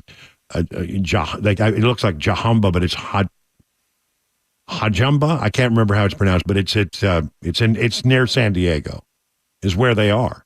And most of the activity is right outside of San Diego, and most of it are people who are not coming from Central America. They're not coming from Mexico. They're not coming from South America. They're coming from places all over the world, including many countries that are countries of concern. And did you hear that one thing he said? So he had one Border Patrol agent, and there were hundreds of people that he was trying to corral and to process. They're just waving them through. I mean, they have no other choice at this point. I mean, listen to this story from the Washington Examiner. Border agents told to release migrants into the U.S. despite Biden's asylum ban. U.S. Border Patrol agents in Southern California have been instructed to admit migrants from far-off countries rather than place them in removal proceedings, a move that goes against the White House's Tuesday ban on asylum seekers. It means nothing. The words in the White House by this president on this topic mean absolutely nothing. A government document given to federal law enforcement in San Diego, California, following President Joe Biden's executive order to keep migrants from seeking asylum in the United States, advises that migrants from all but 6 of the more than 100 countries in the Eastern Hemisphere be released into the United States rather than be deported. The instruction contradicts what senior Biden administration officials told reporters in a call on Tuesday would be the case for migrants from Eastern Hemisphere countries who traveled through multiple countries without seeking asylum in order to reach the U.S. It's referred to as extra-hemispheric migrants. That's a term I've never heard before. Extra-hemispheric migrants have been a challenge. They will be subject to these rules provisions, a senior administration official said. No, they're not. No, they're not. They're coming right in. Nothing has changed. Zero change. Not any change whatsoever. And you knew that was going to be the case. There's so many loopholes, by the way. All you have to do if you're an illegal migrant and an illegal immigrant coming to this country is you find a Border Patrol person on the border and you say the following: I'm scared. And they'll just wave you through. That's all you got to do. I'm afraid. I'm scared. Please help me. Right on through. I mean, it's a sham. He's not doing anything. You know what this is all about? It's sound and fury that signifies nothing. It was something that they wanted to say they were doing. Something they absolutely wanted to say they were doing so that in 20 days, when they show up for that debate, Biden could say, well, I had to take executive action. The Republicans wouldn't work with me at all. The reason Republicans, by the way, wouldn't work with him is because the ideas that the administration had were not really designed to solve the problem. And it really wasn't bipartisan. They call it bipartisan. It was one Republican, Lankford of Oklahoma, who was working behind the scenes with him. And boy, is he paying the price for doing that in Oklahoma. But I mean, it really wasn't bipartisan. It was a Schumer plan, and it was basically let's send more people to the border to process folks and get them in here more quickly, which is not something that would ever be acceptable to the Republican Party, except for Lankford, apparently. What a bonehead he is. So there you have that. It doesn't mean anything. There is nothing going on there that has changed. It is status quo. Absolutely. Hunter Biden's attorneys, in our last few minutes, consider calling him to testify on the criminal charges next week. From FoxNews.com. They will decide whether to call him to the stand after the 5th day in his federal gun crime trial concluded on Friday. They're not done. The prosecutors called their final 2 witnesses. Defense will call, I guess, on Monday. They've called 3 witnesses, including Naomi Biden. There is a question about Hunter Biden's stepmom, the First Lady of the United States, Jill Biden. As you know, she's been in the court there in Delaware on a regular basis. And then she could not be there one day because she immediately left the courtroom, got on a jet, flew to France, appeared with her husband at the D-Day thing at Normandy, and that was a disaster. But was there with him there. And then immediately she's getting back on a plane to come back to Delaware for one day, and then she will return to France. I'm not making this up. Listen to it. There's a reporting from Fox News about this. The First Lady's office only says that the First Lady is coming to Wilmington essentially for one day. I've asked for clarification to see if perhaps she could be called as a character witness. No guidance at all. We just know that she's going to be in Wilmington tomorrow. That's as far as her office would say. But it's notable that she's leaving France to come to Wilmington for a day. Then she's going back to France. Going back to France. By the way, all of those flights at taxpayer expense. And when you have a principal that has Secret Service protection, you're not just flying one person. You're flying an entourage of people back and forth, back and forth, back and forth. And why is she going there? Why is she going back to is she going to testify? I don't know. Is Hunter going to testify? That's a great question. I will say this about Hunter Biden. In the trial, the people who have testified talked about, and I've never met him, so I don't know, but that Hunter Biden is a charming fellow. Now, I mean, you know, those Bidens, they got the gift of the blarney. They have ability to talk, and I'll tell you, in his earlier days, you know, President Biden was a gifted orator. He truly was. I've seen him on the floor of the Senate many times, and I mean, I think he's full of hot air, but I mean, he at least he's made the hot air sound pretty good. So, I mean, I think it may run in the family that he does have that ability to, you know, just to sweet talk people. Obviously, he sweet talked a lot of people out of millions of dollars to do nothing. So he must have that skill. It'll be interesting to see. 50 minutes now, past the hour of 6 o'clock on Super Talk.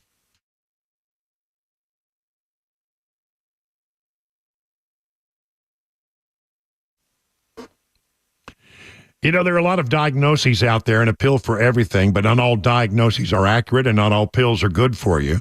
When you get a diagnosis for European auto repair, you might want to get a second opinion before you make a major decision. Now, Eurofix is the home for second opinions. Before you spend hundreds or even thousands of dollars on European vehicle repair for a diagnosis, why don't you go to Eurofix? It could not only save your vehicle's life, but could actually save you from a lot of stress that ruins your weekend. Life's too short to get stressed out and be angry.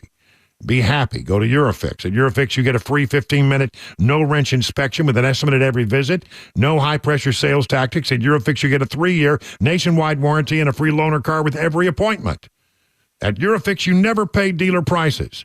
Located in Franklin, 100 Oaks, Murfreesboro, Belmead, and now their newest facility in Mount Juliet. Call 844-EUROFIX or visit myEuroFix.com and tell them your friend and radio buddy Brian Wilson sent you. Hey, it's Dan Mandis, and I am so glad that California Closets has fixed my closet catastrophe. After exact measuring and planning, they came over and got to work. Yeah, once it was all plotted out on their 3D CAD system, the pieces are measured, cut, and precisely installed into my space. It was clean, fast, and professional, and above all, my new closets look and function great. Now, this was my dormer, and now this is my new dormer thanks to California Closets. Look at all of this added space for shirts and shoes, you name it, and it is cut so precisely, simply amazing. And my old closet that has now been reborn as the ultimate in style and functionality, making the best use of the space that I had. They can work on just about anything: bedrooms, garages, home offices, closets, pantries, and so much more. Find them online, CaliforniaClosets.com, and see what they can do for you. You can schedule a free design consultation. Mention my name, CaliforniaClosets.com.